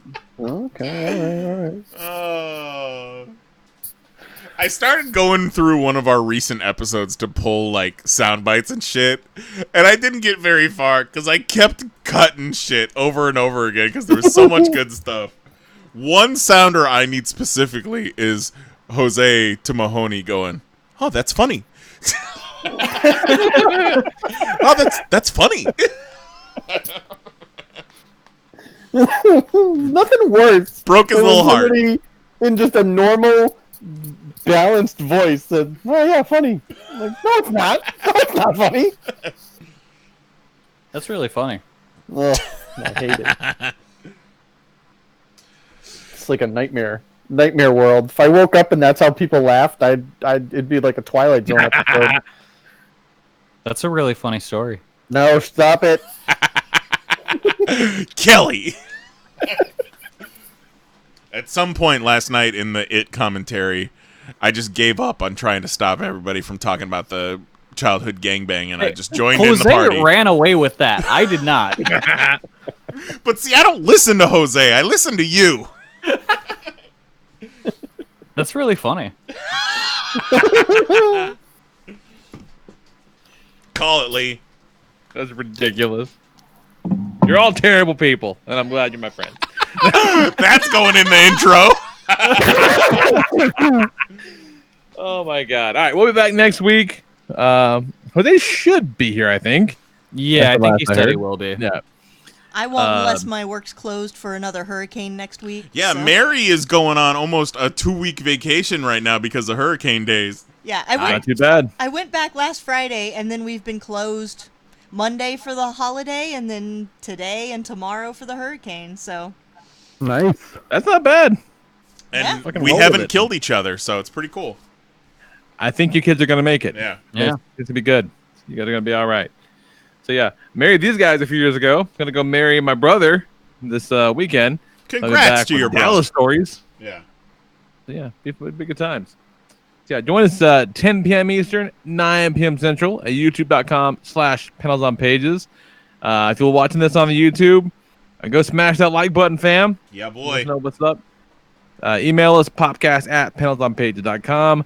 Join the Discord at discord.panelsonpages.com. There's also a link on our Twitter at PanelsOnPages. And do, by all means, check out Kristen Allen's Patreon because it's good times. Let me get on that presently.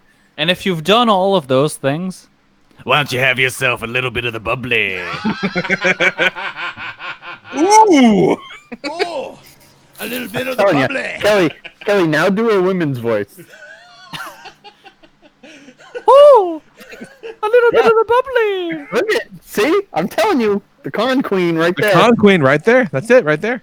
Ooh! Reach your hand in your pants there, big boy. Wait. Okay, Kelly. Now do Jose. The whole thing's fucked. Oh my god. Oh my god. Amazing. Oh wait, Kelly. my God. Kelly, hold on. Do Kelly. I fuck kids. No! Damn it. And on that note, That's not me. I don't sound like that anymore.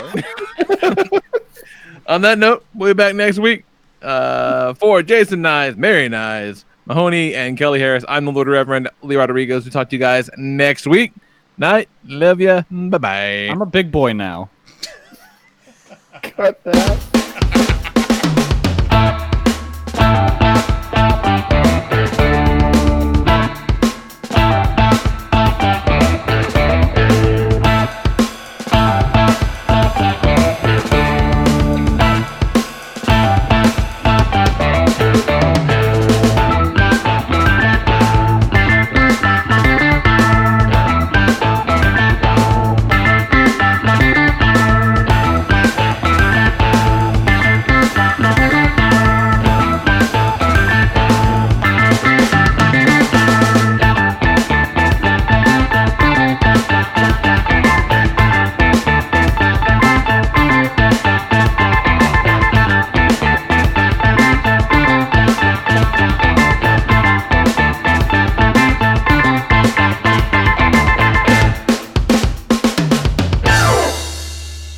Demonetize this, you fucking Google ass bitch.